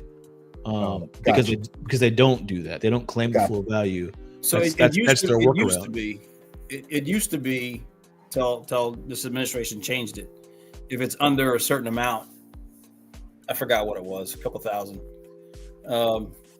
It didn't matter. You didn't have to declare a value. Now this administration changed it to where if you have to declare a value. Period. Doesn't matter what the size or the price or you're right. Well, since I've ordered statues and I've had several come, I haven't been hit with any tariffs on any of my custom pieces. None of them. So the only tariff I've gotten hit with is that, and it's a license piece. So, and to me, like it wasn't even that much of a tariff. I think it was like between 35 and $60. I think was a tariff. It wasn't like it was a couple $100 or anything like that. So, but I don't know, man. There's a lot of people in the community that they talk a lot about customs, and that's all you hear. So let's I don't know if you have any pictures. Do you have any pictures? I want to talk about the PCS Conan. Yeah, I can bring that up. Real quick though, Edwin Diaz says first four figures used to keep all collectors up to date with all the statues on a bi-weekly basis. 2-hour stream. Sideshow Prime 1 should do the same, at least frequent updates on all pieces coming. I agree. For sure. I think all the groups need to do that. All the companies need to do that. Hey, Edwin, you're onto something, man. Sideshow, you're right. I agree. Or at least not necessarily a two-hour stream, but they could put out a little video or something, right? A little commercial. Yeah. A newsletter. Anything. Well, yeah, but I think people like the visual. So if they just did like a quick, 15-second commercial, I mean, you see them all on. Why do you think the big streams are always, they get a lot of attention? All the YouTubers, we all make it a big thing, right? Like when Prime 1 does it, it's a big event. They're just telling us what they've got coming up. That's all they're doing. They need to do that more often. Prime 1 does it a lot. Sideshow does it. Like every couple months they'll come out with something that'll like the Halloween event and like all their events that they've got. But why can't they do that on a monthly basis, like Edwin's saying? Like say, hey, they've been doing that lately too. I don't know if you guys have noticed, but Sideshow has printed their statues now and showed them before they actually had the prototype to them. They never used to do that. Yeah. So John said J&D is doing that well, and Pure Arts and LBS's new newsletter is cool. Yeah, I always get LBS, like Jay, I give him his props. Like he lets you know everything happening with LBS. I haven't caught J&D or Pure Arts updates yet, but I think all companies should be doing that. Yeah, I just, like I said, man, I just want to go back to the days when everything was fun again, man. That's what kind of was what I was talking about with this stream. It just seems like, the next crisis after the next crisis, and I don't get that in the custom community.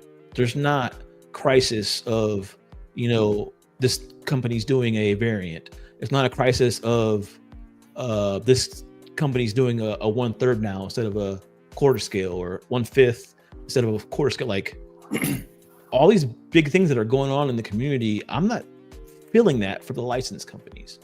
I'm feeling it because I'm in the groups that are complaining about it. I see it. I see people mad and upset about these license companies doing all this shady stuff to them constantly. Prime 1 overcharging on shipping. And like Matt says, if you love it, you're still gonna buy it, right? But why put yourself through that if you can just go to a custom group and not have to worry about any of that?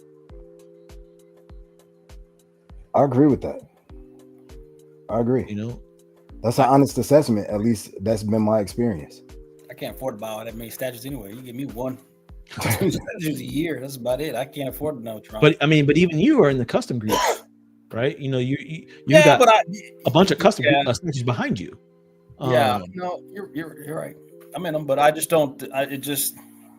That's just something I wish for everybody, man. Like honestly, like, I'm not necessarily trying to pump up custom groups.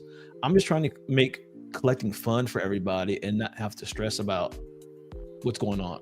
Like, how is this company going to screw me over next? Get into customs. There's like 3 or 4 groups out there that will not screw you over. They will go above and beyond to try to not screw you over. And if you're interested in those groups, message me and I will point you to them. Now the big thing with them is a lot of times, 9 times out of 10, you have to buy something in order to get into the group, right? Because there's a lot of those window shoppers out there. Like 50 Cent said. So, and I don't think that's a bad thing, but Everyday Collector says we need more Batman. Actually, I agree. There's not enough there's not enough custom groups that do DC stuff. You don't see it very often. It's mostly but you know why though? Because the license pieces keep doing it every other week. Yes. So a custom group is just that. There's 1,500 Batmans out there. So why do I want to do a custom Batman when I could do a custom Clayface? Yeah. Or I can do a custom, you know what I mean? Or the character that the license company's not gonna do. A Ra's al Ghul or something. Right? Yeah. I mean, how many licensed Omega Reds are there? You know what I mean? So Cypher's asking. And that's a good question. How can you buy something if you're not in the group yet, right? So it used to be where you would have to stumble onto the information, right? Or you have to know somebody that knows somebody. But the whole point of this show and the group that I have is to point you in the right direction. So I'll show you a picture of something. If you're interested in it, just hit me up. I'll point you in the right direction. I know that's a big issue for a lot of people. They're like, well, how can I get in the group? How can I know that what they're producing if I'm not in the group? If you love a certain statue, hit me up or hit somebody up in the group and we'll point you in the right direction, and you'll get into that group if you do the pre-order and everything, and then you'll be able to pre-order from that point on, if that makes sense. And what'll happen is, and candidly, I think there, and correct me if I'm wrong, you can get into so what happens is once you put some money down, then you get into the group, or they put you on the thread for that particular project, right? Yeah. So it's like you still might be, and so you'll be on the thread for that particular project. But now if you get in there and say, okay, well, I don't want it, or whatever, there's a certain amount of time. If you don't, then they're like, okay, you know what? See you later, man. You're not in the group. Then they'll kick you out. They don't want to say kick you out, but they'll just say, hey, listen, this is just for guys who have invested, who do have committed and invested into this project. Yeah. We want you guys to stay on board, and that's what it is. So that's but you don't run into that all the time, just every once in a while in some of the groups. Right. But again, man, like if you're interested in something, just hit me up, hit one of us up on the panel, get in the Facebook group and ask, hey, does anybody know about this statue? And we'll point you in the right direction, man. That's the whole point of this. And even so, I've been in groups before to where I didn't actually buy anything. And I just kind of left. I didn't leave the group, but I'm not involved in the group. And then what happened is I'll just hit the commissioner up and say, hey, what's going on? What do you have? What projects do you have? Just to reach back out to, because we, parted on good terms, reach out to them and say, hey, what statues you got going on? Something I might be interested in or what have you. And they'll say, yeah, here, I'm looking at this, looking at that. If you're interested in these, let me know. If not, no worries. I'll catch you on the flip. So the communication is really good. Yeah. But like I said, hit me up, hit anybody up in the group, and we'll try and point you in the right direction if you're interested in something. 9 times out of 10, if I'm going to point you in that direction, though, you got to be ready to put the P-order down on it. But I'll give you all that information if I know it, or I'll get it from the commissioner. So that way before you pre-order it. And I'm also going to direct you, if that's not a known group, don't do it, because you don't want to take the chance of them screwing you over. Stay with the big groups and you'll be fine. So nor does Jarhead want you coming back saying, man, you told me about this group, man. I went in and they screwed me. Yeah, exactly. I don't want that. So Read the chat. D3 says some top groups will only allow new members who are proven custom collectors. True. Yeah. If you're new to customs, it may be a little tough. True. But where there's a will, there's a way. Yeah, there's always a way into the group. There always is. I'm bringing up that Conan. Matt. All right. Give me a second. No problem. Want to get you guys' thoughts on that. Obviously, that's the hot piece right now with PCS. Yeah.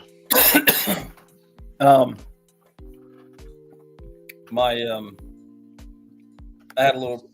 So have you seen the actual the art behind the statue? Like. Yeah. So here's my gripe with that. And this is where we touched on this a little bit earlier with PCS, just kind of like falling short of the bar. You know what I mean? They're jumping at the bar, they're like get ready to grab it, but then they miss. PCS said, this is honoring Frank Frazetta, with Conan, because we all know Frank Frazetta did a lot of Conan artwork. Robert E. Howard is the creator of Conan. He's the creator and he wrote the novels. Frank Frazetta is an artist who did fantasy art, and obviously he became known for Conan the Barbarian more so, but he's also got a lot of other fantasy art pieces that are out there. Frazetta is just a fantastic artist. And my gripe was, my confusion was with two things. If you're going to honor Frank Frazetta, well, then why not do a Frank Frazetta piece or do something that Frank Frazetta did? Not just use the character that he did from another artist. This particular thing, the prize, is from a different artist. I'm pretty sure it was from. Oh man, I forgot his name. Frank Cho. Can you see that? Yeah. Okay. Well, I don't. See, I don't know where this one came from, but I know with the prize, the other piece that they did was from Frank Cho, which is actually there's a remake of it on Conan the Cimmerian, right? Yeah. Not Conan the Barbarian, but from Conan the Cimmerian, which is fine. And that was a line of comics that was done. But that's not Frank Frazetta who drew the prize. That's not a Frank Frazetta thing. Unless somebody can find one that Frank Frazetta did. Well, this was the art that they drew inspiration from. So, hold on. Have you seen the cover of Conan the Cimmerian with the prize on it? Yeah, I've seen it. But this is the artwork that when they first showed it, when they were making the statue. Yes, they probably went off that a little bit. This is their interpretation of that cover. That makes sense. So they used two different things and meshed them. Yes, and PCS does that a lot with their stuff.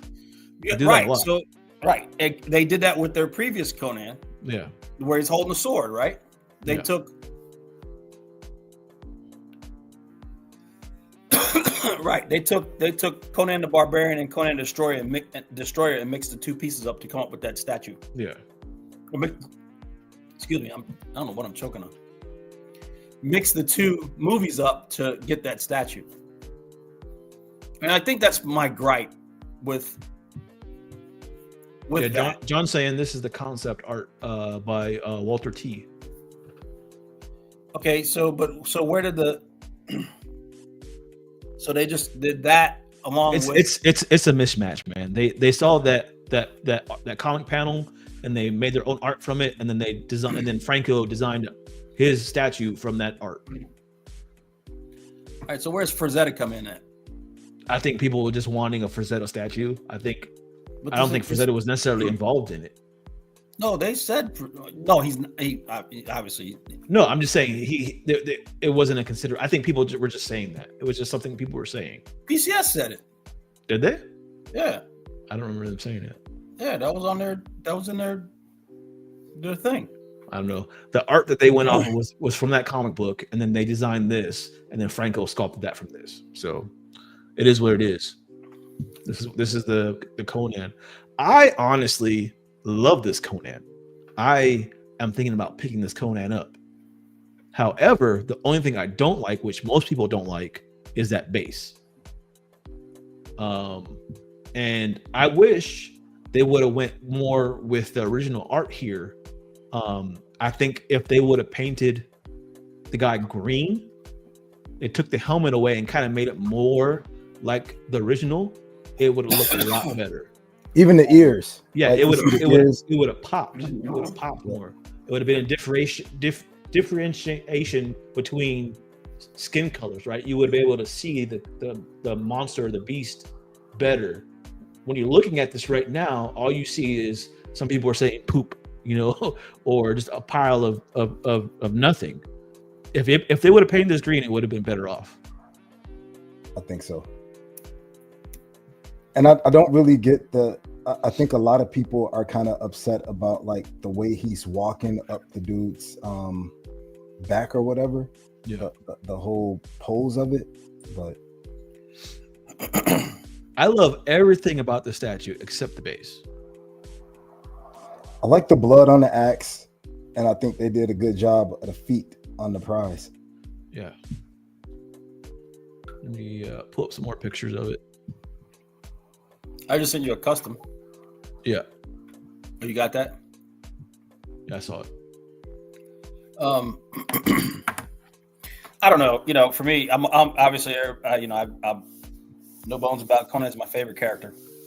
Yeah. This is a cool piece. Don't get me wrong. I like Franco's work. I've seen. I mean, Franco did what they asked. Probably, right? Yeah. But for me, this piece doesn't have enough grit. It's not gritty enough for me for Conan. Yeah. So Cypher said, bring up the recent close-up of the base. There's actually details in the skin texture. There is. I mean, it probably looks good, but So when Franco first released the pictures of the statue, right? That picture, for whatever reason, didn't have half the detail like the newer pictures do. Like the paint looks better, details on Conan look better. I'm sure the base looks better. So like I think a lot of that came from people saying there was no detail, there was lack of anything on the statue. But then when they did the production pictures, or the pre-order pictures, it was a totally different story. Like to me, like it looks 1,000 times better than it did when Franco released that picture. Like I think this was the picture, right? I think so. No, because the feet weren't red. This is a newer picture.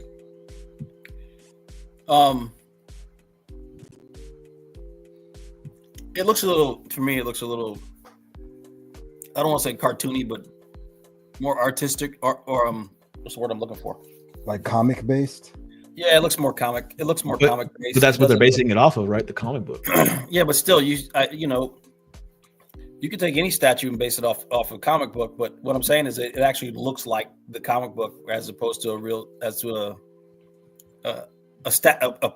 a porcelain statue. I mean, a resin statue. Does that make sense? I get what you're saying. It just comes off a little bit more. I don't know. It's like no realism. Yeah. Well, I know that's a bad word to describe. So Conan, no, I think the sculpt of the Cimmerian, the Conan Cimmerian, is great. I think Franco did a fantastic job with this. It looks very. It looks like it does from the artwork and some of the. So maybe Ernie, not quite Ernie Chan, and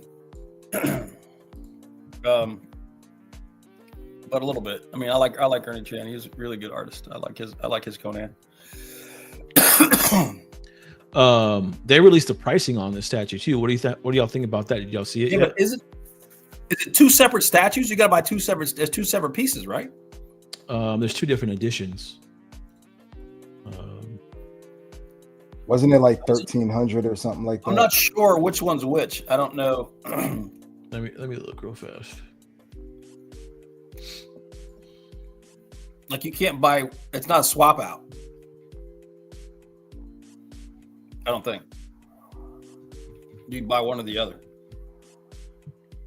Yeah, I think it was like $1,300 or something like that, which is lower than what I thought it was going to be. I thought it was going to be like 1,500 for the So addition. so All right. for the full enchilada, it's basically $1,200.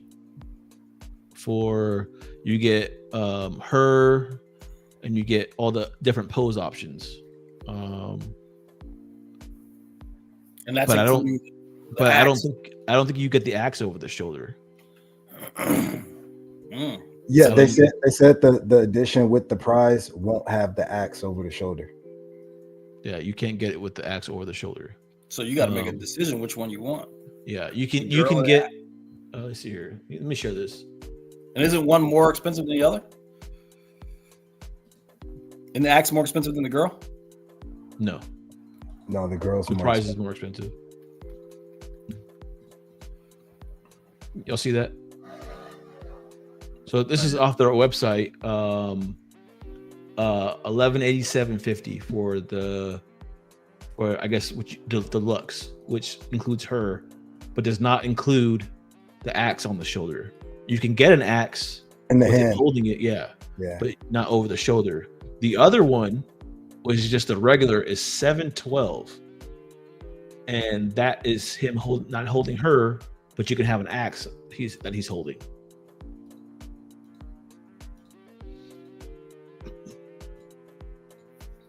Well, that's good. I mean, it's a quarter scale. That's a good price. Yeah, it's $712. It's not bad at all. Oh yeah. I And think you the figure scope, 1,200 is pretty good too, because it's basically two people, right? Yeah. even though we were saying we would want it to be green and everything, that aside, I think the sculpt of the beast of the goblin's head that he's holding in the hand, it still would have been better with it being green, but that sculpt is amazing. Like the detail, I think the detail on there is good. You see it? Yeah, I think that looks good. Yeah. But you can see how it started off as a monster's face, not a human's face. Oh yeah, I would definitely prefer it to be the green one with the ears, like especially the ears on the concept art. But that aside, they still did a good job on the sculpt. The detail, that's what I like, the level of detail in it. Let's see here. Cypher said, did you guys see that they released the new custom red Sonya? Yes, I'm going to be talking about that. So here's some better pictures of the statue. Yeah, you see what I'm talking about? It's a little too smooth. Yeah, I get it. I like this though. I want to see more definition in the muscles.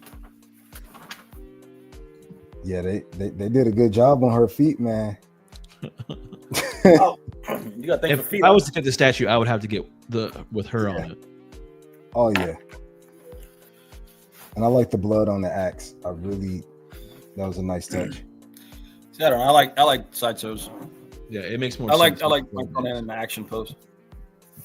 I don't like the running on that one. How he's like running forward. I don't like that.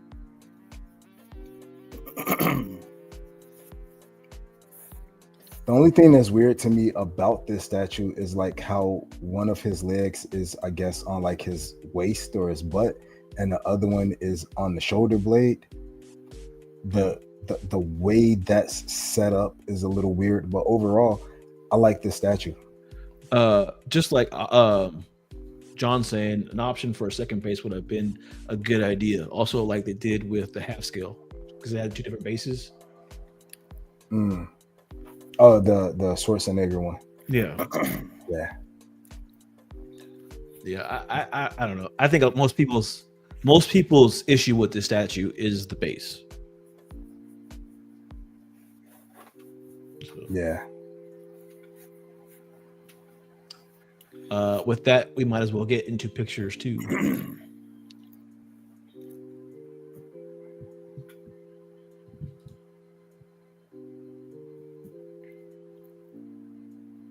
Yeah, I would have liked it if it showed more detail on the woman as far as her sinews go, you know, her muscles, or not muscle, fat, whatever you want to call it.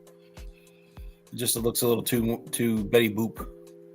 So this was the statue that Cypher's talking about. This is coming up for pre-order.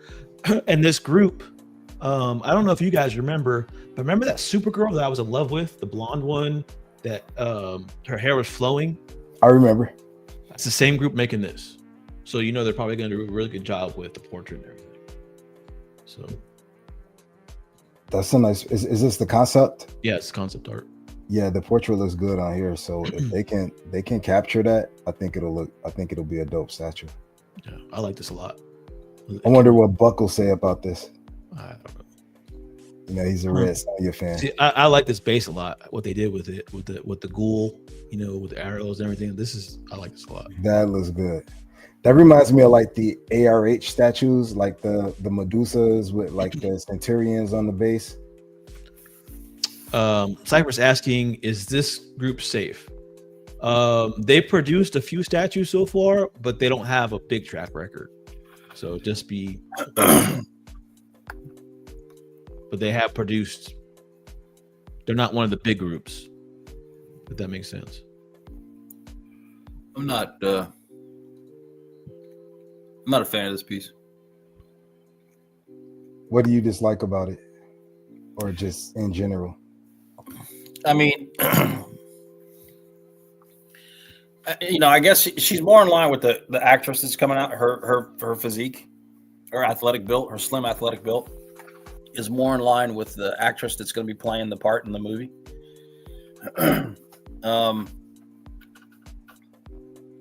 It's just, I don't know. I mean, I guess she's on top of a mountain where there's a lot of wind blowing because everything's flowing that way. Her cape, the hair, the flag. Mm-hmm. I don't know. It looks like you're going to swing a baseball bat. I mean, I'm just. Oh man, now I can't unsee that. Oh man. Sorry. You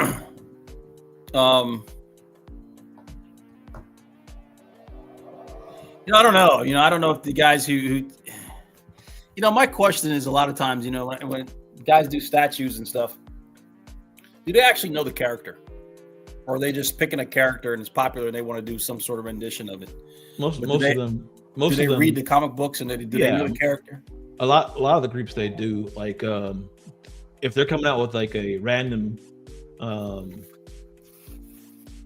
because most of these commissioners, right, are fans just like we are, right? Like I know one of the groups did a Savage Dragon recently, right? Not a lot of people knew who that character is, but they did, you know. So a lot of times they're fans just like we are. They're not just trying to make a profit necessarily. Right.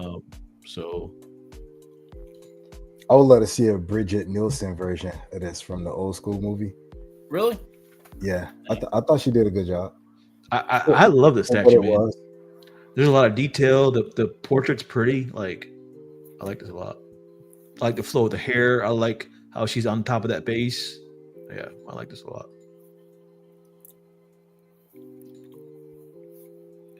I know it seems a little pin-up-y for me. I mean, it's the same thing was with that Supergirl though, right? And I love that one.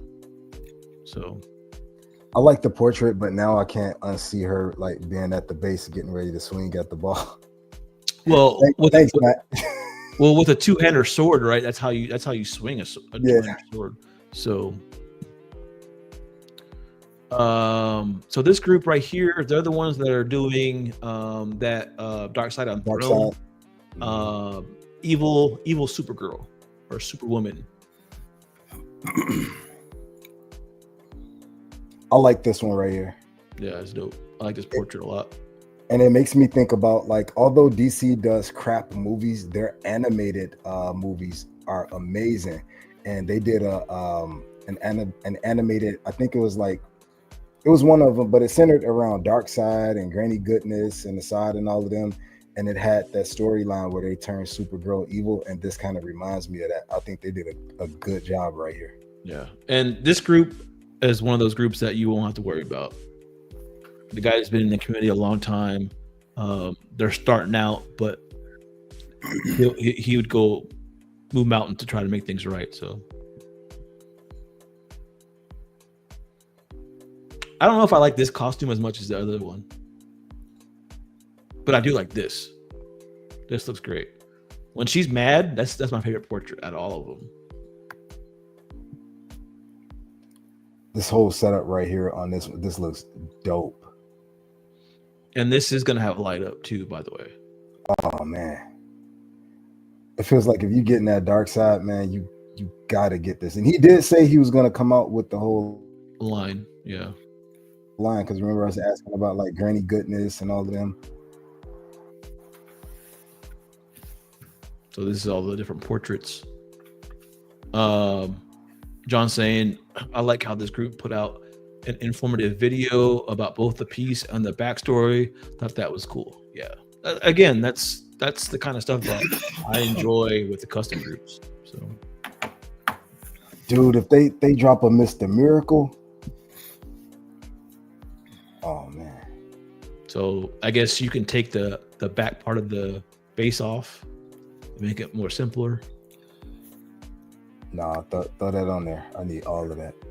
Random Korean says, exposed suit switch out for him. Yep. So this one, I just like that angry face, man. I think that's the best portrait out of all of them. It is.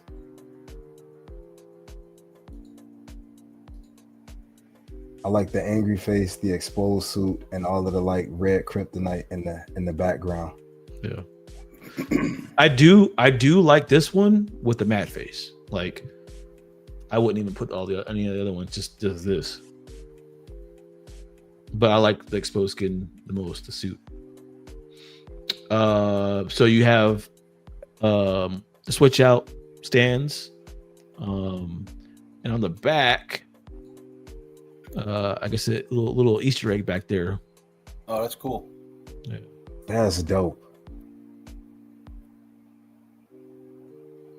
So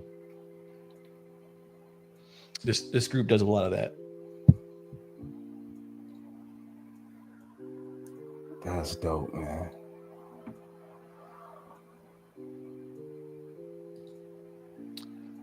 Somebody's working. I don't know if you want to call this Lobo on throne, but he's in a bar. So Lobo at bar. Yeah, on stool. Yeah. What do you guys think of this Lobo? I think it's cool. I like how it's got that wand and posters on the table, and like this is like, to me it's cool. Got the dog on it. Yeah. The two creatures that were on the wand and poster are he's basically captured them. That's pretty cool. The jug of like beer, green beer, whatever that is, kind of swishing around. That's a cool concept.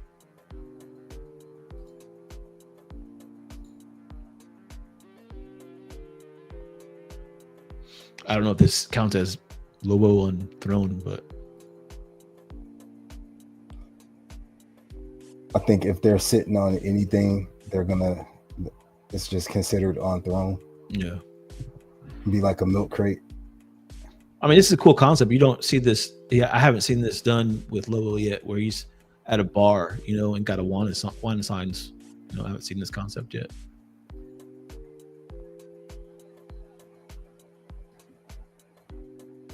I think that wanted poster is a nice touch. Yeah.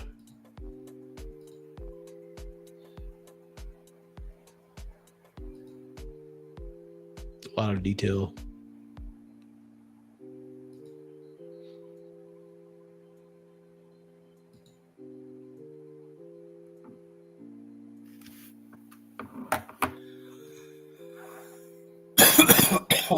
They look slimy, gross. Mm-hmm. The dog looks great though. Yeah, it does.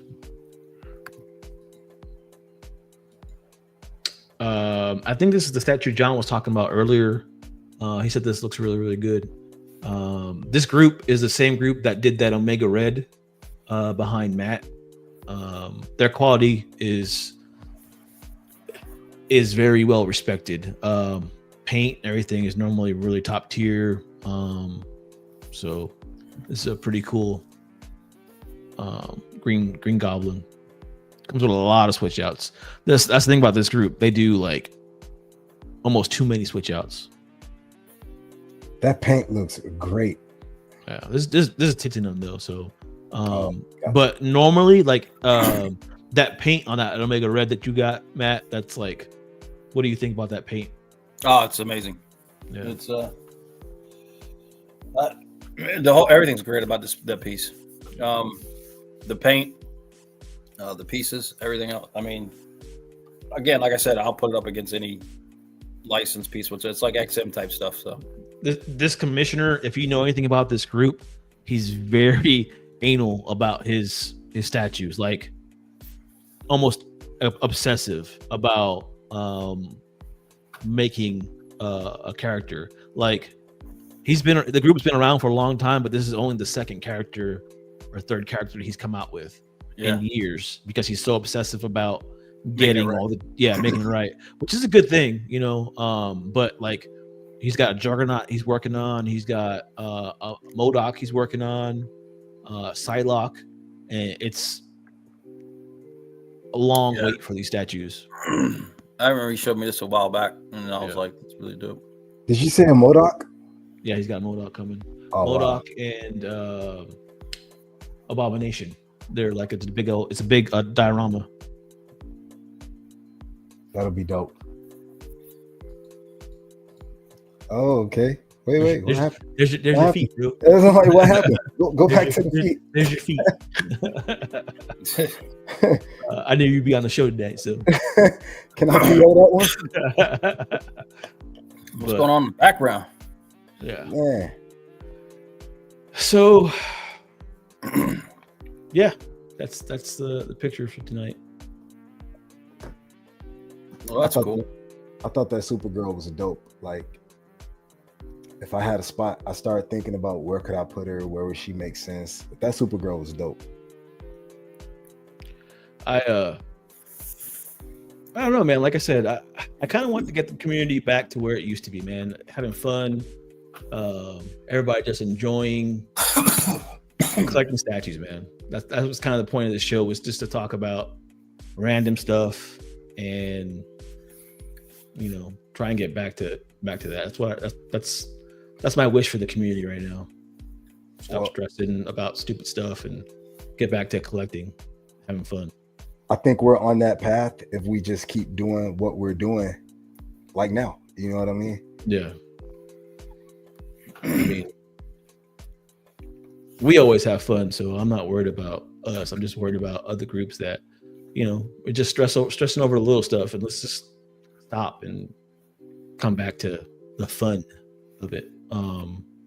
Also, if you're interested in collecting custom stuff, man, just hit me up, hit one of the panel members up. We're always around in the groups and stuff. So if anything, join the Facebook group, and if you're interested in something, ask about it in the Facebook group. If I don't know how to find it, somebody in the group will know. Don't be scared of customs, man. It'll be all right. I'll hold you to the whole process. So, is there anything else anybody wants to talk about, or should I go back to the feet picture, or what? Yes. Yeah. No, I'm good. I think this was a good show. I think it was a good conversation. How do you, it's a conversation I'm sure it comes up in every group, and we've talked about it before.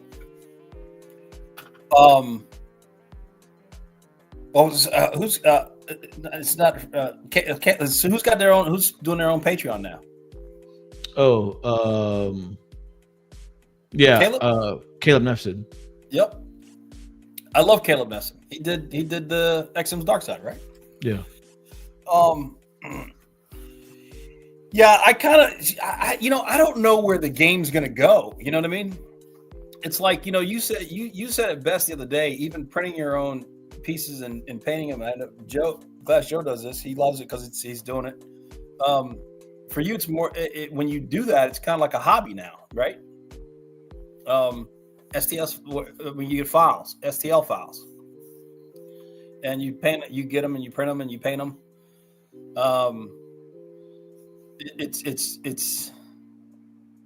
That's not collecting, right? Because there's no limited edition, there's no anything special about it. You're getting it because you like the piece and you want to have it, you know. Yeah, I don't know. I don't know, you know. Like there's an STL file out there that I want to get. Yeah, I mean, there's a couple of STL file. Like, there's a reason why I've stopped like showing them as much on the show. I don't know if you guys have noticed, but I don't show them as much on the show. And that just kind of goes back to my whole idea of collecting. Right. You know, like it's still custom, yes, but this is a collecting show. Like, it's anybody can print those up and paint them, and there's no ES like you were saying, Matt. So, like, to me, it's a hobby. Yes, it's custom, but it's not a collectible custom. Get what I'm saying? Like, yeah. Nothing against that stuff. But I've trying to weed some of it out. There's ones that I'm interested in. There's that Apocalypse bust that I really, really want. And Wolverine versus Predator. I don't know if you've seen that one. Yeah, it's dope. It's dope. And then there's Wolverine. There's Predator versus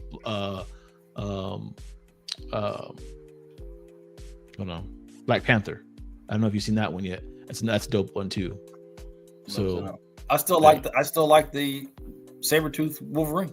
Yeah, that one's dope. Dude, I saw somebody print it up. There are people offering to print it up and sell it to you, you know, as a kit, you know, and already painted. So it's this one of Miles Morales playing basketball against Venom, and it's dope. Yeah, and it's like I have to get it, but they've done nothing but get better over time. Right. I still think Keto's having a good painter. I think that's another niche of the statue game is printing statues and painting yourself. That's like another little niche on its own. And there's a lot of groups that do that. There's YouTubers that they talk about printing up files and all that stuff. If you're interested in, all you gotta do is look it up. There's a couple guys that I follow on YouTube that's what they do is they print it up and they paint it themselves, and to me it's kind of like model building, you know. Yeah. But, which is different. Frenzy's asking, is it possible to order a custom without social media? I've never tried it, man. Honestly, I don't know anybody that are in the groups that don't have social media. It might be a way if you know the commissioner, or if you get in touch with the commissioner. But how would you find out about the statue in the first place if you don't have social media? I'm gonna probably preempt that and say probably not. Yeah. I mean, they're not gonna have a website. You know what I mean? Again, it's unlicensed. It's fan art for a reason. Actually, there are custom groups that have websites. I will go ahead and say their names because they have their own website. Reborn Studios is a group that has their own website. You're right. I take it back. There was a group that got shut down. They had Star Wars. Yeah, they had all the Star Wars stuff. They had their own website. And they got too big for their britches, and that's why Disney asked them. But you know what? One more thing about that group, and another reason I respect them, because even after they got shut down and people were like, "What's going to happen?" They reached out and let people know what was going on, and a lot of us still got what we had pending before the shutdown. And I respect that. Yeah, I don't know, man. I don't know what I got to do to convince people to come to the custom game, but you know, it is what it is. If you don't want to dip your toe in it, I understand, but you're missing out on a lot of different great parts of the collecting community if you don't do it, or at least buy one, you know, and kind of get a taste for it, and see if you like it or not, you know. Or buy one on the aftermarket. Yeah, that too. Buy one on the aftermarket and see if the quality is up to your standard, you know. But buy a good one though. Get a good one. I just don't want people not to discount customs just because they're customs, you know. Well, I just don't want somebody out there go pick up a cheesy custom. Oh man, these guys don't know what they're talking about. This is crap. Yeah, look at like that Omega Red. I had it, and that was one of my better painted statues that I owned. And like you said, I would put that custom Omega Red against any licensed statue. when me and Steve, we had a live unboxing, right? We did a Apocalypse, XM Apocalypse, and I unboxed that Omega Red on one of his shows. The majority of the people that were online were asking about the custom piece over the licensed XM piece. Yep. So, or just remember the excitement of when I did the Wolverine Omega Red Dio. Oh yeah, that was a lot of fun. Talking about it, and that was literally live. I had literally just opened the box right then and there. Could you imagine if I wouldn't have been there? I would just save my ASS. You were so frustrated. Well, it's just so intricate the way you had to put it together, man. I mean, they put out a video for it, but at the same time, So Nelson, he's saying, in my case, I'm going through a hard time financially, so I can't get any, even though I want to.